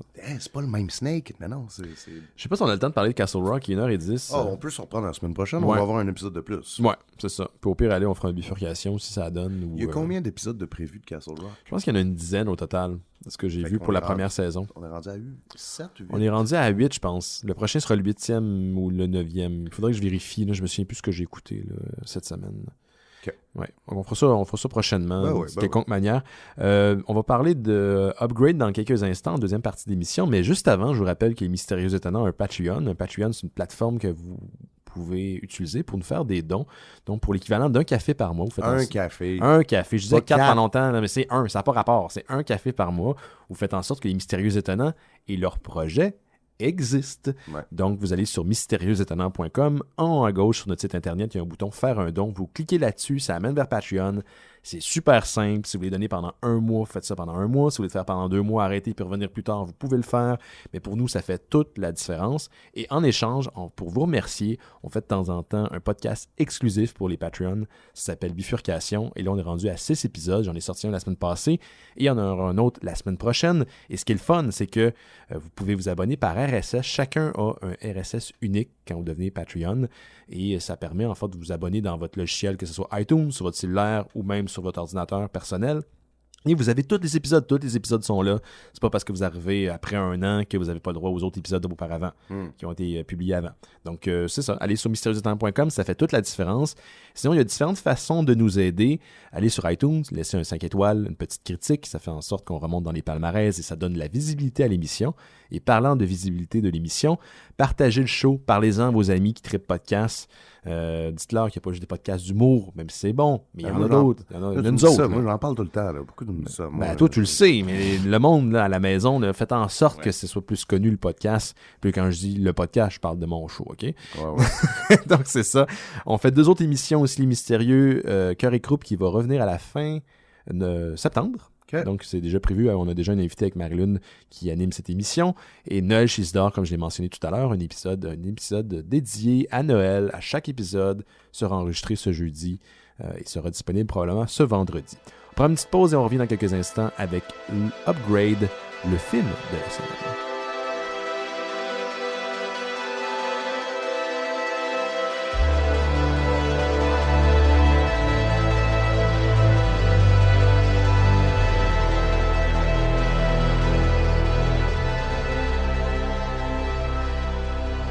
Vous écoutez Les Mystérieux Étonnants en dernière partie de l'émission. Aujourd'hui, on parle du film Upgrade, un film réalisé et scénarisé par Lee Wallen.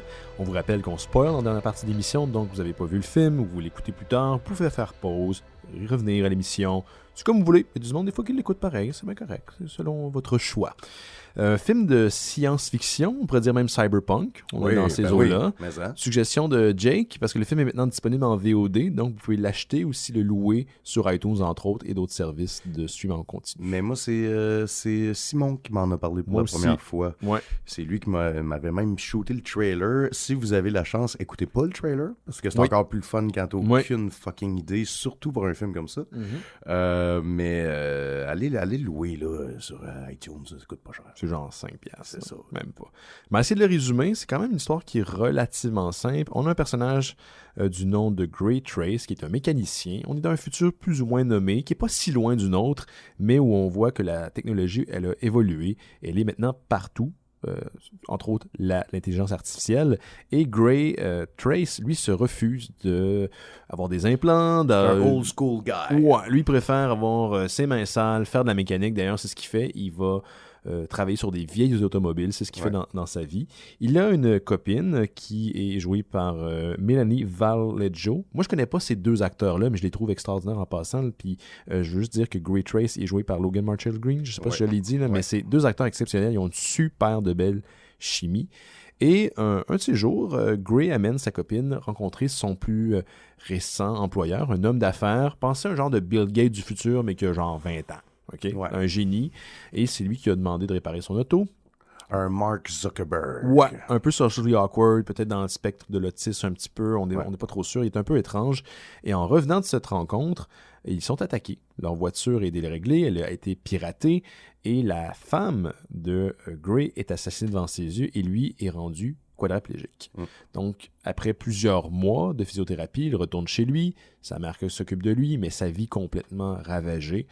Et du jour au lendemain, son patron lui offre quelque chose qui pourrait les rendre l'utilisation de ses membres. Une chip, donc comment on pourrait dire, une puce électronique hyper sophistiquée qui ferait le lien entre le cerveau de Gray, qui fonctionne encore, et les terminaisons nerveuses de son corps qui sont finalement rompues au niveau de la colonne vertébrale. Très bien dit, Ben. Voilà. Donc, Gray accepte. Et finalement, se rend compte que non seulement il récupère très rapidement l'utilisation de son corps, la puce en question est consciente et peut lui parler par l'entremise de ses oreilles, en voyant des impulsions électriques. Tout ce que Gray voit, la puce le voit. Et cette puce-là s'appelle STEM. Joué en anglais, un super, vraiment, l'acteur qui fait la voix là, de STEM, moi je l'adore, là, il s'appelle Simon Maiden. Il est excellent en tant que... Il pensait à une espèce de mélange entre Vision puis HAL dans 2001 au-dessus de l'espace. On est à peu près dans cette zone-là. Okay? Et STEM décide d'aider Gray à retrouver les assassins de sa femme parce que la détective en charge de l'enquête, qui est jouée par une certaine Betty Gabriel, qui est aussi excellente, détective Cortez, n'arrive pas à les trouver. Et là, STEM et Trace vont faire équipe. Et ça, cette rencontre-là ou cette épopée-là aura des conséquences terribles sur la vie de Gray. C'est résumé, ça? C'est très, très, très bien résumé. Je rajouterais peut-être juste que c'est un film qui feel un peu comme un Verhoeven. C'est-à-dire qu'il y a beaucoup de violence, beaucoup aussi de critiques sociales, mais qu'en même temps, c'est pas... c'est là pour aider le récit. Oui, c'est pas didactique. On n'est pas en train de vous moraliser. On fait pas un détour pour te passer un message. C'est juste, c'est dans l'environnement, c'est dans l'univers dans lequel ces personnages-là existent. Et ça feel très aussi grindhouse moderne. C'est-à-dire que ça pourrait facilement être considéré comme un film d'exploitation parce que t'as un pitch, mais après ça, c'est une grosse ride. Ça arrête pas, c'est ultra violent, ça essaye pas d'être quelque chose que ce n'est pas non plus, c'est pas prétentieux, mais tu sais, si genre Verhoeven réalisait un épisode de Black Mirror, c'est ça pourrait être ce film. Parce qu'en même temps, tu vois que le film, je dirais pas souffre, mais visiblement, il n'y a pas autant de budget qu'une grande production américaine, mais là où il manque en budget, il va te remettre ton cash, man, au centuple, ça n'a pas rapport au niveau de les sections d'action, les scènes d'action, la manière que l'image est travaillée. C'est un beau film, c'est un film qui est intéressant. C'est bien fait. Donc oui, c'est pas un grand blockbuster, mais en même temps, je trouve que ça aide le film. Je donne un exemple super simple. Vous avez Minority Report. Il y a des interfaces. On va s'amuser pendant 10 000 ans à nous montrer plein de plans de la ville avec des hologrammes. Il y a plein d'affaires qui se passent, mais ultimement, pour vrai, est-ce que ça aide vraiment le récit? Peut-être que ça peut aider un peu, mais pas tant que ça. Puis ce qui est le fun dans Upgrade, c'est qu'on est dans un monde qui n'est pas si loin du nôtre. Tu vois qu'on est peut-être une trentaine d'années dans le futur. Ouais. Puis ça fait que tout ce qui est autour de nous, ce qu'on voit, on a un certain lien avec ça. On comprend que dans quelques années, il va probablement avoir des ordinateurs qui, dans nos téléphones, vont nous parler comme STEM vont nous parler. Ben oui, c'est sûr. Et ça, c'était peurant. Mais on n'est pas loin. Des chars qui se conduisent tout seuls. On parle à Uber qui font des expérimentations, Google qui font des expérimentations avec des chars intelligents. Donc, on n'est pas si loin que ça de cette réalité. En revenant de la job, là, tu lis un livre sur le siège arrière. Puis le char va faire des détours pour genre pas être pogné dans le trafic. Puis ce que j'ai aimé aussi, c'est qu'il y a full de vieux chars. Oui, c'est ça. Donc, tu comprends que c'est juste les riches qui peuvent se permettre ça. ça. Puis ça, c'est une affaire qui est souvent oubliée dans la science-fiction d'anticipation. C'est que ce qui est arrivé avant ne disparaît pas, là. Non. Puis Blade Runner, c'est un des premiers films qui nous a montré une imagerie comme ça, avec encore des vieilles cathédrales, mais il y a un building ultra moderne à côté. Par-dessus, parce que à moins d'être détruit, ça va rester, cette affaire-là. C'est ça, tu sais. Fait que si c'est l'univers dans lequel on est, puis tu parlais du budget, j'ai écouté plusieurs entrevues avec le réalisateur, Lee Wallen. Oui, Lee Wallen. Puis, qui est un acteur aussi, en passant. Hein. Oui, qui jouait dans c'est le co-créateur de la franchise Saw, avec James Wan. Oui. Il joue dans Insidious. Non, il a réalisé Insidious 3. Et il a réalisé le 3e, tandis que James Wan a réalisé les 2 premiers. Puis là, je me demandais, tu sais, parce que ça, tu sais, ça a arrêté, évidemment. Puis les deux ont... Ça a arrêté. Ça a arrêté. Puis c'est devenu des très grands potes. Puis je veux dire, c'est pas parce qu'ils travaillent plus sur la même franchise qu'il y a eu une guerre ou whatever. C'est des très bons chums. Puis, tu sais, ils s'entraident beaucoup, justement, tu sais, sur les scripts. Tu sais, ils vont se lancer à la balle. Fait que Lee Wallen jouait un des 2 gars pognés dans pièce de Jigsaw dans le premier Saw. Oui, c'est ça. Saw. Pas saucisse. Non, saucisse. Ça, c'est des hot dogs. Oui. Avec du bacon autour, là. Ça. Des petites saucisses. Des saucisses. Puis on aime bien ça, des saucisses. Oui, ça, c'est du cocktail. Fait que ça a été fait, man, avec un fucking micro-budget. Je me rappelle pas du nom, je l'ai noté, mais j'ai pas mes notes. Le nom de la compagnie de production, c'est pas Blumhouse, c'est une nouvelle division. Oui. Qui s'occupe plus dans la science-fiction, c'est tout ça? C'est qu'en fait, c'est un expérimental pour le moment, mais c'était juste que ils ont tellement eu de succès avec les Insidious, les... Get Out, qui est de Blumhouse. Paranormal Activity, que là, ils se faisaient approcher par des gens qui voulaient ce même genre de covering-là puis de marketing-là et la grosse sortie en salle, etc. Puis ça a créé une espèce de pression de genre, ben là, c'est pas parce qu'on a fait ça pour ces films-là qu'on va faire ça pour ton film à toi, même si ton film nous intéresse. Fait que si Upgrade, c'était une très petite sortie en salle, et c'est allé presque directement en VOD quelques semaines après. Ce qu'ils font, entre autres avec Upgrade, mais ce que Blumhouse a fait aussi avec l'horreur, c'est, j'ai l'impression qu'on est dans le cinéma, beaucoup moins avec l'horreur de ce temps-ci, mais on est dans le cinéma indépendant de grande envergure. Je sais pas ce que je veux dire, c'est que comparativement à d'autres budgets, c'est minime, mais on est quand même dans des grands... On est des grands quand même, on est dans des grands budgets comparativement, mettons, je sais pas, un petit film de Montréal ou un petit film plus...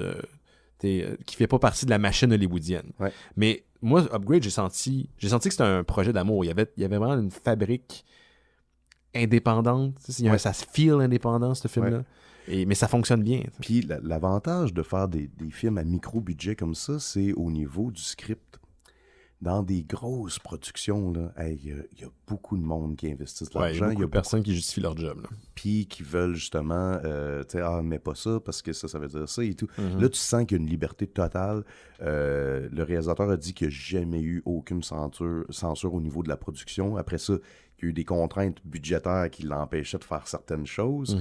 Mais c'est presque tout, à part genre quelques drones ou quelques shots de la ville, c'est presque tout du practical effects. Ouais. Et les chars, entre autres ceux qui sont du futur, là, c'est des très beaux, des très belles pièces. Genre, je pense que ça va ressembler à ça pour vrai, ces autos-là. Ouais.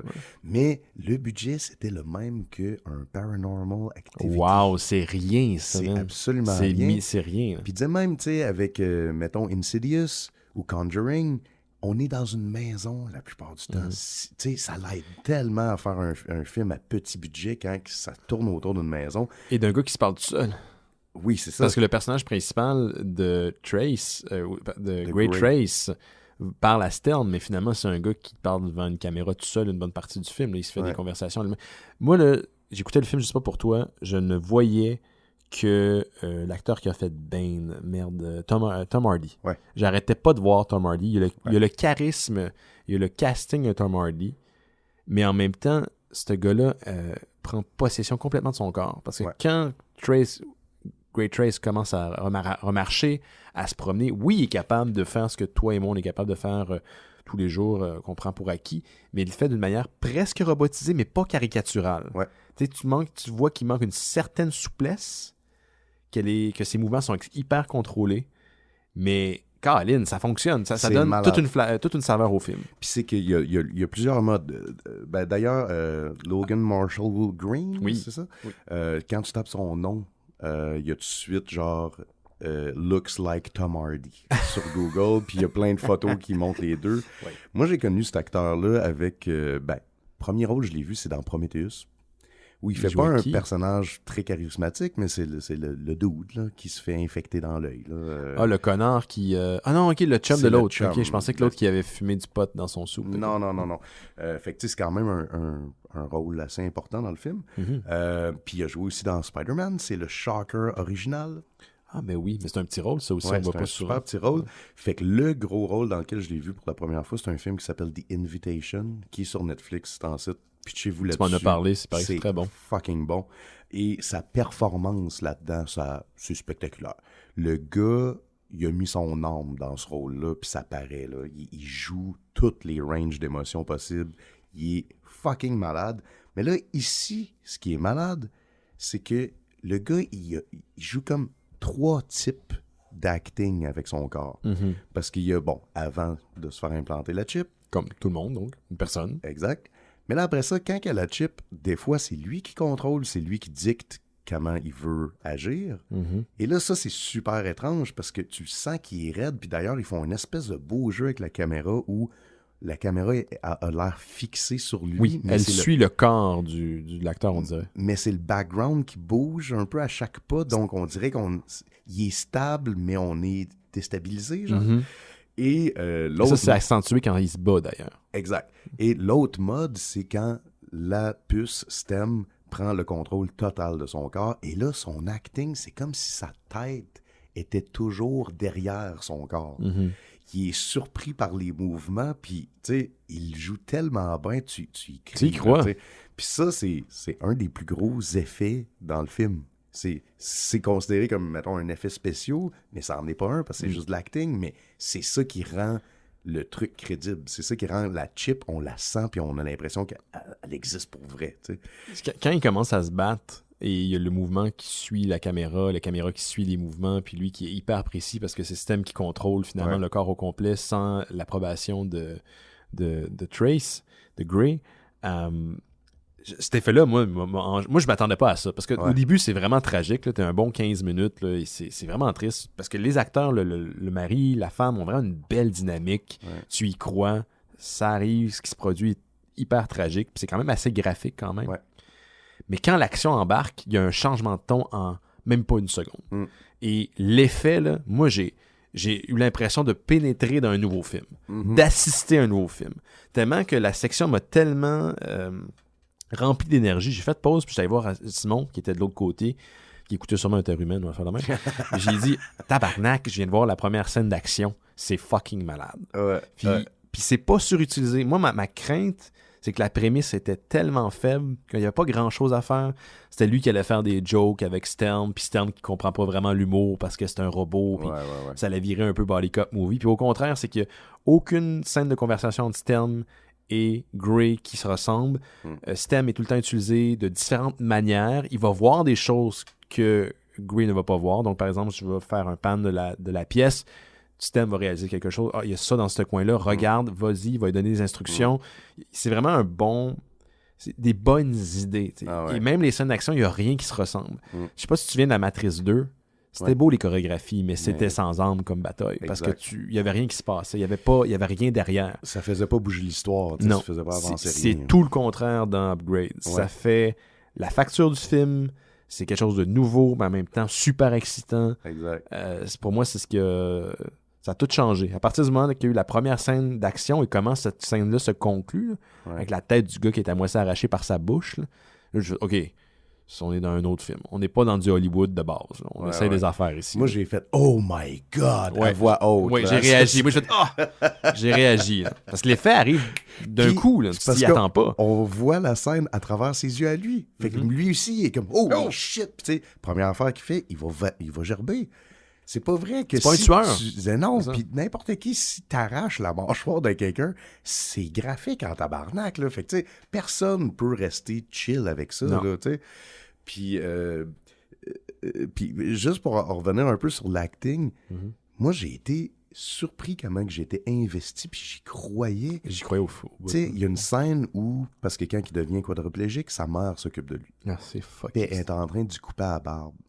Puis tu vois juste son regard, puis il commence à pleurer, mais c'est pas de la tristesse, c'est du désespoir absolu. Là. Ouais. Genre, je veux juste crever. T'sais. Parce qu'il se regarde dans le miroir, parce qu'en même temps qu'il se fait couper la barbe, puis c'est comme une pensée que tu parles. Tu sais, quand t'es en peine d'amour, là, tu penses comme t'es correct, puis là, t'es dans le métro, puis genre, tu vois, je sais pas, une fleur à terre. Là. C'est ça. Là, tu pars à brailler comme un cave. Ben, pas comme un cave, mais tu commences à brailler. C'est un peu cette scène-là. Le gars, il se regarde dans le miroir, puis là, c'est fini. C'est ça, exact. Ouais.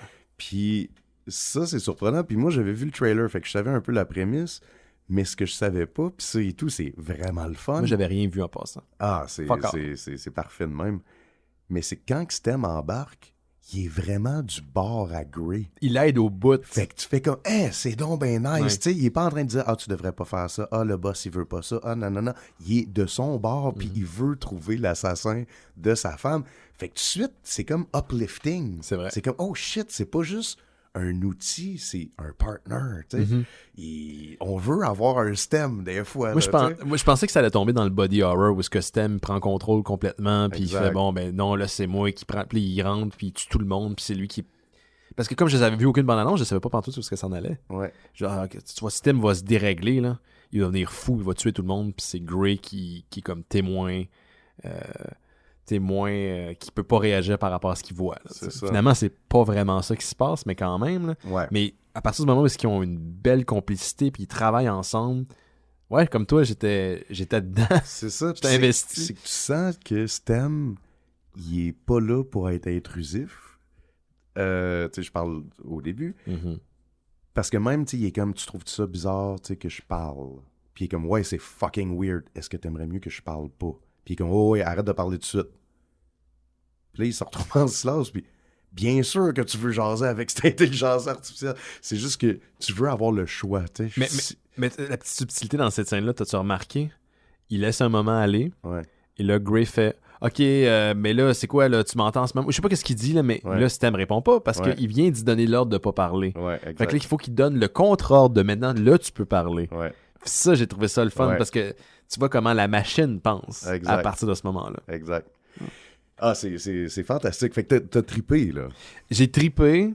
Si on peut, par contre, aller plus vers la fin, parce que là, on spoil à l'émission, puis j'insiste, je pense que faites pause là, si vous l'avez pas vu, parce que ça va beaucoup révéler des choses là, qui vont peut-être jouer sur votre appréciation du film. Là, parce qu'il y a beaucoup de choses qui se passent en fin. J'ai trouvé... J'ai écouté la fin. Je me suis demandé si j'étais contre la fin. Puis finalement, je pense pas que je suis contre la fin. Je suis contre la manière que la fin a été présentée. Je suis contre le traitement de la fin, qui est un peu subite, que je trouve un peu facile, qui est un peu M. Night Shyamalesque. Il y a une maladresse dans la manière que la fin est présentée. Je suis pas content. Genre, l'idée est bonne, mais... l'exécution est mal. C'est ça que je veux dire. Donc, c'est pour ça. Après, au début, je me disais... je suis vraiment pas content de la fin. Non, ok, cet artiste-là avait une vision, est allé jusqu'au bout, c'est correct. Mais je trouve que la manière que ça a été présenté, ça a été mal fait. Je trouve qu'il manque de finesse dans la fin. Parce qu'en même temps, scénaristiquement, c'est parfait que ça finisse là. Oui, les deux m'auraient plu, là. Mais en même temps, lui, il est pris dans son monde virtuel où il va être avec sa femme, c'est correct. Il a trouvé son paradis. L'expliquer. Là, oui, c'est que Stem, finalement, a manigancé tout ça. A manigancé le meurtre de sa femme, le fait qu'il soit implanté en lui, qu'il parte à la recherche des assassins de sa femme, c'était pour, comme on dit en anglais, clean up the loose end, donc s'assurer qu'il n'y a pas de traces de son implication. C'est un gros plan. Puis ça fait du sens parce que cette machine-là pense 10 pas avant toi. Là, elle est vraiment, vraiment à l'avance. Tu comprends que même elle contrôle son créateur aussi. Aussi, ça. Depuis longtemps. Depuis longtemps. Je ne sais pas expliquer, mais c'est pas grave rendu là. C'est juste que... Mais de la manière que c'est présenté, c'est un revirement en 30 secondes. Puis c'est de la façon que c'est fait, c'est... Je sais pas. J'ai de la misère à dire exactement pourquoi. Là, c'est tout frais dans ma tête, là, mais... C'est trop subi, puis c'est que, en fait, les idées sont toutes bonnes. L'idée de lui, il se réveille, il est dans son lit d'hôpital, sa blonde est vivante, puis on a juste un accident de char. Il sait que c'est pas vrai, il s'en fout. Mais il fait comme, fuck it, je veux ça, tu sais. C'est ça que je veux. Je vais vivre dans ce monde-là virtuel. C'est pour ça que je me bats. C'est pour arriver à ça, dans le fond, tu sais. Fait que tu le sens juste à travers l'acting de l'acteur qui fait comme, OK, fuck, j'aime mieux ça. Et là, l'ordinateur a le contrôle absolu. Du corps. Du corps. Après ça, c'est quoi l'objectif de l'AI?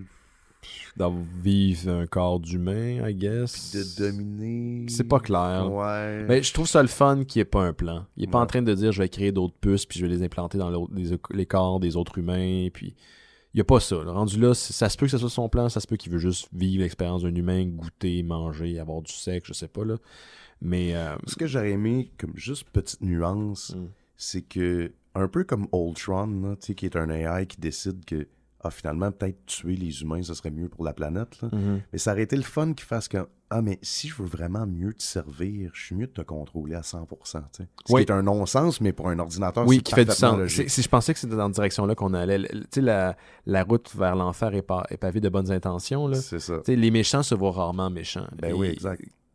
Une machine n'a pas nécessairement de code moral, à part si elle est de temps en temps...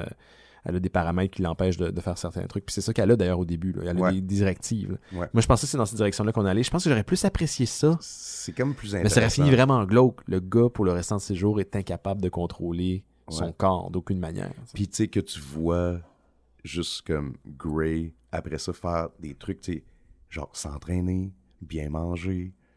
Puis, mais tu le sais, c'est l'ordinateur qui contrôle tout. Ce qui est plate, c'est le côté peut-être... Tu veux que je ferme la porte? Non, c'est correct, il faut fermer ça.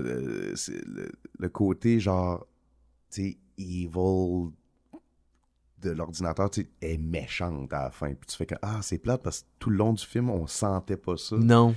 Même tu veux y croire à cette belle relation entre les deux. Exact. S'il y a un letdown à la fin, t'es déçu un peu par ça. Ouais. Mais il faut que tu l'acceptes. Mais quand tu l'acceptes, malgré le fait que tu l'acceptes, tu te rends compte que dans l'exécution finale, il y a quelque chose qui manque. Puis pour moi, ça a été la seule tache noire sur ce film-là que j'ai bien aimé. Aussi, c'est sûr que quand tu commences à analyser, il y a des choses que tu comprends pas. Pourquoi le détective Cortez est allé tout seul rencontrer Grey et le créateur de la puce à la réserve du backup. C'est que ça fait pas vraiment de sens. Et peut-être pour ça fait partie, moi, de la mauvaise exécution dont je parlais. Il y a des mauvais choix à la fin qui ont été faits. Mais quand il est assassiné, par exemple, la charge est là, c'est fort. C'est comme, mon Dieu, puis ce personnage est tellement sympathique. C'est un bon personnage qui a un bon code moral. Elle se fait assassiner d'une manière qui ne mérite pas ce sort-là.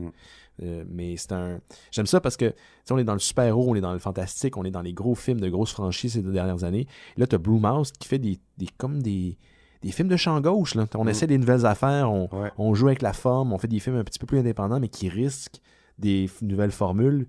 Puis ça fait du bien. Puis on est vraiment dans le cyberpunk, mais plus light.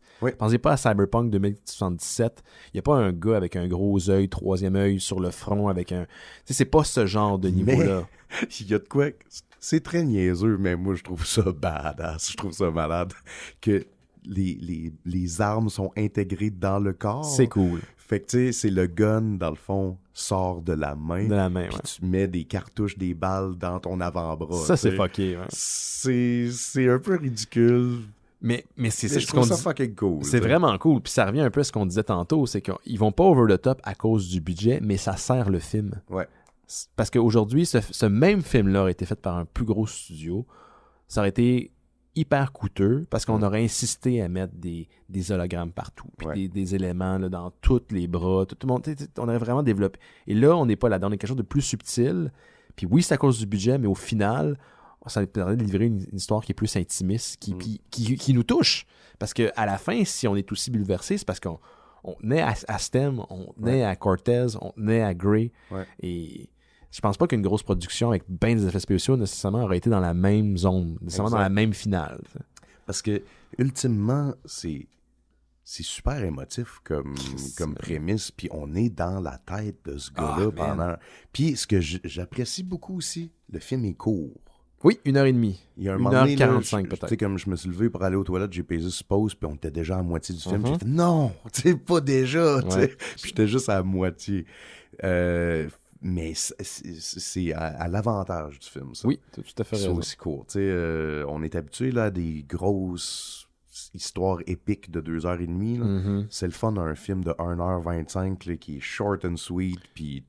Ouais, c'est plus qu'une heure et 25, je pense que c'est 1h45 à peu près. Ah ouais, une heure et demie. Ouais, mais c'est pas plus que... Parce qu'à un moment donné, je l'ai regardé, moi aussi, j'ai eu la même réaction. Quand je suis allé voir Simon, j'ai fait pause. Puis je me suis dit, Chris, on est rendu à peu près à la moitié du film. Puis il en restait assez que ça soit 1h30, 1h40 peut-être. OK. Mais c'est pas long. Anyway, ça passe super vite parce que la première partie est là pour nous engager, pour nous zapper dans l'univers de Grey. Puis la deuxième partie, ben, c'est sa vengeance puis sa relation avec Stem. Donc, ouais, puis Cyberpunk de qualité, il n'y en a pas tant que ça. Là. C'est rare. Ça paraît au tellement cinéma. pas que c'est low budget. Là. Ah non. Ça n'a pas de l'air cheap. Là. Non, c'est bien tourné. Puis c'est en grosse partie à cause de, évidemment, le look minimaliste, mais l'éclairage. L'éclairage de ce film-là est débile. C'est tout le temps dans des tons de bleu-gris, mais avec une lumière rouge qui reflète genre sur la pour moitié. Contraster, ouais. C'est ça donne un look genre ultra... cyberpunk, tu sais, puis c'est juste à travers l'éclairage. Tu sais, quand il y a une scène où c'est qu'ils vont dans un bar, là, mais tu sais, il n'y a pas de technologie dans ce bar-là, mais à cause de l'univers, tu le feels, tu sais. Puis la scène des toilettes est complètement malade. C'est débile, cette scène-là. Mais le bar, pour revenir au bar, ce qui est drôle, c'est qu'ils se sont dit, OK, on va faire un bar de motards, de truands, de criminels. Comment on peut le déguiser? Là? Comment on va l'habiller? Ils ont mis des os partout. On a mis des os, là. On a un surplus d'eau, là. Pas tout le monde là, qui achète un os, là. On va tout mettre ça dans le bar, puis le bar va s'appeler le Bone quelque chose. Puis ça marche. Ça marche au bout. C'est très particulier, mais c'est le fun. D'ailleurs, moi, j'aurais aimé ça que ce barman-là survive. Parce que ça a l'air du meilleur fucking barman ever. Tu veux que ce gars-là soit ton bar. C'est clair que si quelqu'un va boire dans ta bière pendant que t'es pas là, pendant que tu fumes, il sort un shotgun. Tu penses-tu vraiment que tu vas faire ce que tu es en train de faire? Mais j'aimerais tellement que... Parce que c'est écrit et réalisé par Lee Wallen. J'aimerais tellement qu'il fasse d'autres types d'histoires dans cet univers-là. Je veux pas la suite de Non, Grey. moi non plus, je veux pas la suite. voir qu'est-ce qui se passe après avec le AI. Je veux pas un prequel de le scientifique qui a développé ces AI-là. On s'en sac. Mais je veux voir un autre, genre, je sais pas, man, un fucking gars qui travaille, tu sais, genre, qui construit un tank, ou genre, tu sais, un aviateur dans cet univers-là. Un gars qui conduit des drones, je sais pas, genre, tu sais, comme une autre histoire complètement... Mais dans ce type de sci-fi-là, tu sais, genre une petite trilogie là, qui se passe un peu dans le même trilogie univers. informelle, là. Ouais, c'est ça, tu sais. Tu on t'offre l'opportunité d'avoir une chip comme ça dans la tête. Est-ce que tu dis oui? Parce que t'es quadriplégique, là, qui est probablement la pire affaire qui peut arriver à quelqu'un. Je pense que là, si t'es quadriplégique, tu te poses même pas la question. C'est sûr que oui, parce que t'as pas d'autre option, tu sais. Mais la question, c'est, est-ce que t'en prendrais une là, tu sais? Là, non. J'ai assez de mon cellulaire pour l'instant. Parce que, tu sais... Il y a assez de monde dans ma tête. Ouais, mais tu sais, pense à... tu pourrais accéder... Parce que ça, le pire, c'est que c'est une des théories de Elon Musk où on s'en va. C'est grâce à nos cellulaires puis le cloud, c'est que lui, il dit qu'en fait, le cellulaire, c'est un détour, mais qu'un jour, on va pouvoir uploader directement, puis c'est un thème qui est repris souvent dans Black Mirror aussi, mais pour aller chercher des infos, puis d'en uploader, d'en downloader, mais c'est des infos personnelles ou genre formel, whatever, mais tu sais, ton numéro d'assurance sociale, tu sais, moi, ça m'arrive souvent, là, ça serait utile pour moi. Combien de fois ça m'arrive d'une semaine de voir une personne qui fait comme « Hey, Jake, salut! » Puis j'ai aucune idée c'est le qui, stem cette serait personne-là. comme Jake. Toi, ton stem, il serait écœuré de te rappeler tout le temps les gens que tu croises et dont tu te souviens pas. Et puis là, 3 mois. Puis tu sais, c'est souvent ça qui est drôle, tu sais. La personne est comme « Tu te rappelles pas de moi? » Tu sais, v'là 2 ans, ou hier mad, là, tu m'avais dessiné une licorne. T'es comme, je veux pas te briser ton cœur, mais man, je fais ça pour tellement de monde. Là, j'ai aucune idée. Pour tous, c'est peut-être un moment magique, là, mais pour moi, c'était comme... C'était une bière. C'était une bière. Fait que là, Stem me le rappellerait. Mm-hmm. Puis je suis comme, ben oui, je t'ai dessiné une licorne. Geneviève. Ouais, mais en même temps, Stem regarde tout ce que tu fais. Fait que si, mettons, tu fais l'amour avec ta blonde, tu t'en vas aux toilettes, Stem voit ça aussi. Hein. Mais tu sens pas qu'il juge. Je pense pas qu'il juge. Il y a une fois qu'il juge. Dans la scène de la bataille dans les toilettes du bar d'os. Ouais. D'eau, je sais plus, là, je suis mélangé. Là. Il dit « Ne sois pas surconfiant à Grey. » Ouais. Une shot. Ouais. Puis ça, j'ai trouvé que c'était presque anti-casting, je sais pas anti-personnage. C'est le seul moment qu'il dit ça. Puis ça, c'est hot parce que t'as l'impression que ça va se développer en d'autres choses. Puis finalement, non. Finalement, non. T'as l'impression qu'à un moment donné, il va y prendre goût, puis il va demander à Stem de faire des affaires par rapport. Puis non, c'est pas ça qui se passe. Non. J'ai bien aimé tout le local des hackers. Là. Ah, c'est malade. La Hackers Hacker, on sait pas. Ouais. Elle est vraiment bonne aussi. Ouais. Ça, c'est très cyberpunk, là, ce moment-là. Puis c'est juste du monde genre complètement déconnecté avec des casques de VR. Connecté sur un solité pour survivre. Donc, ils peuvent rester dans ces mondes-là virtuels. Puis... Tout le temps. Tu sais. C'est débile. Là. C'est comme wow. Qu'est-ce que j'ai aimé? C'est que dans n'importe quel autre film de science-fiction, de cyberpunk, où on aurait eu moins de budget, les gens de la direction artistique auraient crissé un nombre incalculable de néons dans cette séquence-là. Mais dans la scène à laquelle on fait la référence, là, c'est ce monde-là est en arrière-plan, dans leur zone, c'est une usine quelconque, ça pourrait être un local comme celui dans lequel on est en ce moment. C'est bien normal. C'est pas surfait. Non, exact. Parce que c'est pas vrai que dans le futur, le monde va apprécier d'avoir des néons partout. C'est ça. Mais c'est sobre et minimaliste, mais c'est que les directions artistiques est tellement forte que c'est pour ça que ça n'a pas de l'air cheap. Exact. Ouais. Puis d'ailleurs, je me suis pas renseigné c'était qui, mais... Ah oui, je sais c'est qui. Directeur photo. Oui. Parce que Lee Wallen, c'est d'ailleurs un gars super intéressant. En entrevue, il est full bon, puis c'est un gars qui a appris beaucoup de ses erreurs puis du succès. Parce que, tu sais, quand ils ont fait ça, là, c'était 2 kids, là, ça. Puis tout d'un coup, ils sont devenus multimillionnaires, puis tu sais, c'est le franchise succès. que full pogné. Exact, puis qui se font offrir des offres de n'importe où, puis tout le côté un peu sale d'Hollywood. J'arrêtais pas de penser à nos chums de RKSS, là, tu sais. Puis... bref, il parle beaucoup du crew avec lequel il a travaillé parce qu'ils ont tourné ça en Australie. OK. Ah ben oui, ben tous les acteurs sont australiens. Hein. Ouais, c'est ça. Puis...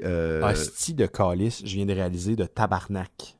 Oui. Le barman, là, ouais. c'est le gars que j'ai interviewé à Fantasia cet été. Non. Dans le film Brothers Nest. Continue ton idée, là, mais je vais revérifier, mais je suis sûr... Parce qu'il venait d'Australie. Okay. C'était... OK, vas-y, là, parce que... Oui. Mais en gros, tu sais, il parle de son équipe, puis comment que tout le monde là-bas est incroyable, puis c'est qu'ils ont eu des problèmes de production, parce qu'en Australie, ce qui se tournait en même temps, c'était Aquaman. Mais Aquaman est réalisé par James Wan. Oui. Fait que James Wan qui est le co-créateur de ça, puis son chum, puis tout. Fait que ça c'est quand même très cute. Mais c'est qu'il s'est ramassé avec un crew de la mort. Calé, c'était lui, c'est lui! J'ai full... Il était tellement cool, ce gars-là. Je vais redonner son nom, là. Le nom de l'acteur, c'est Clayton Jacobson. Okay. Et je l'ai eu dans ma face. L'entrevue est disponible sur le Facebook de Fantasia. Tu viens de dire que le barman, j'aimerais ça le rencontrer. Ben, ça a l'air du gars le plus cool au tout monde. le long, comme un maudit épais, je me disais, il ressemble à ce gars-là, mais j'ai pas fait le lien que c'était des acteurs australiens. Puis j'avais pas vu Upgrade quand je l'ai interviewé pour Brothers Nest. Puis c'est un gars vraiment sympathique, là. Quand il est venu au studio, j'ai serré la main, j'ai dit hey, salut. Puis il dit ah oui, je pense qu'on s'est vu dans le pub telle journée. Ah oui, ça se peut, là. Puis j'ai rencontré sa femme, puis les deux étaient vraiment le fin. Puis je les ai recroisés une autre fois. Mais c'est lui le putain de barman. Il a réalisé Brothers Nest et il joue dedans. OK. D'ailleurs, son frère, qui est un acteur australien, est une figure connue en Australie. Okay. Donc d'ailleurs, Brothers Nest, si vous voulez voir le film, c'est très bon. Mais oui, je viens d'avoir un maudit flash, c'est ce gars-là. Ouais. Mais bref, à cause de Aquaman, il y a beaucoup de monde qui travaille en cinéma en Australie qui était pas booké sur ce film-là, donc qui était libre pour travailler sur Upgrade. Le directeur photo qu'il a trouvé pour travailler avec sur Upgrade, c'est un directeur photo qui a fait un autre film australien avec un réalisateur australien. Probablement le plus grand film australien de tous les temps. Ouais. C'est Mad Max Fury Road. Ben, va donc chier. C'est le même DP. Fait que tu fais que, oh shit, ok, il était entouré. Puis il paraît, tu sais, il imite les gars, là, genre, il imite tout son crew. Vous l'écouterez en entrevue là, sur YouTube, il est super important. C'est qui déjà le réalisateur de Max Max? Excuse-moi, c'est George Miller. Ben, on a un lien avec George Miller d'abord. Ben oui. T'as 3 personnes de George Miller. C'est ça, c'est malade. Fait que, bref, c'est ça, c'est que malgré l'enthousiasme que j'ai à parler de ce film-là, parce que moi j'ai trippé pour des raisons personnelles et tout, tu sais, on parle pas d'un grand chef-d'œuvre. Non, c'est pas un film parfait. C'est Surtout pas à cause de la finale, mais c'est pas un film parfait, mais c'est un film qui, comment je pourrais dire, qui surprend, ce qui est déjà rare pour un film hollywoodien. Ouais. Puis il y a une certaine élan de fraîcheur. Ouais. Puis que tu sens qu'il y a du cœur. Oui, il y a de l'amour derrière. Tout le monde qui a travaillé là-dessus, ils ont trippé. Puis d'ailleurs, c'est drôle parce que Stem, l'acteur qui fait la voix, était sur le set à tous les jours et il y avait une chip et un micro dans l'oreille, ainsi que l'acteur Logan. Et les deux se parlaient en real time. Donc, toutes les interactions qu'on voit dans le film, c'est pas fait en post-prod. Il l'entendait, puis il disait d'ailleurs, c'était super weird parce que entre les takes, il se niaisait, puis là, lui, il partait à rire, puis tout le crew était comme « What? » Puis ça crée un peu cet effet-là alien de genre, il y a quelqu'un dans ma tête, mais personne catch. Il l'entend à part moi. Ça l'aidait dans le rôle. Wow. Fait que... Qu'on le recommande? Oui. Puis, Upgrade. Puis achetez-le ou louez-le, parce que c'est des petites productions. Oui, c'est ça. Fait que ça change de quoi là, pour eux autres. Là, excellent. Parfait. C'était Upgrade de Lee Wallen. Wallen. Merci Jake, on est arrivé à la fin de l'émission.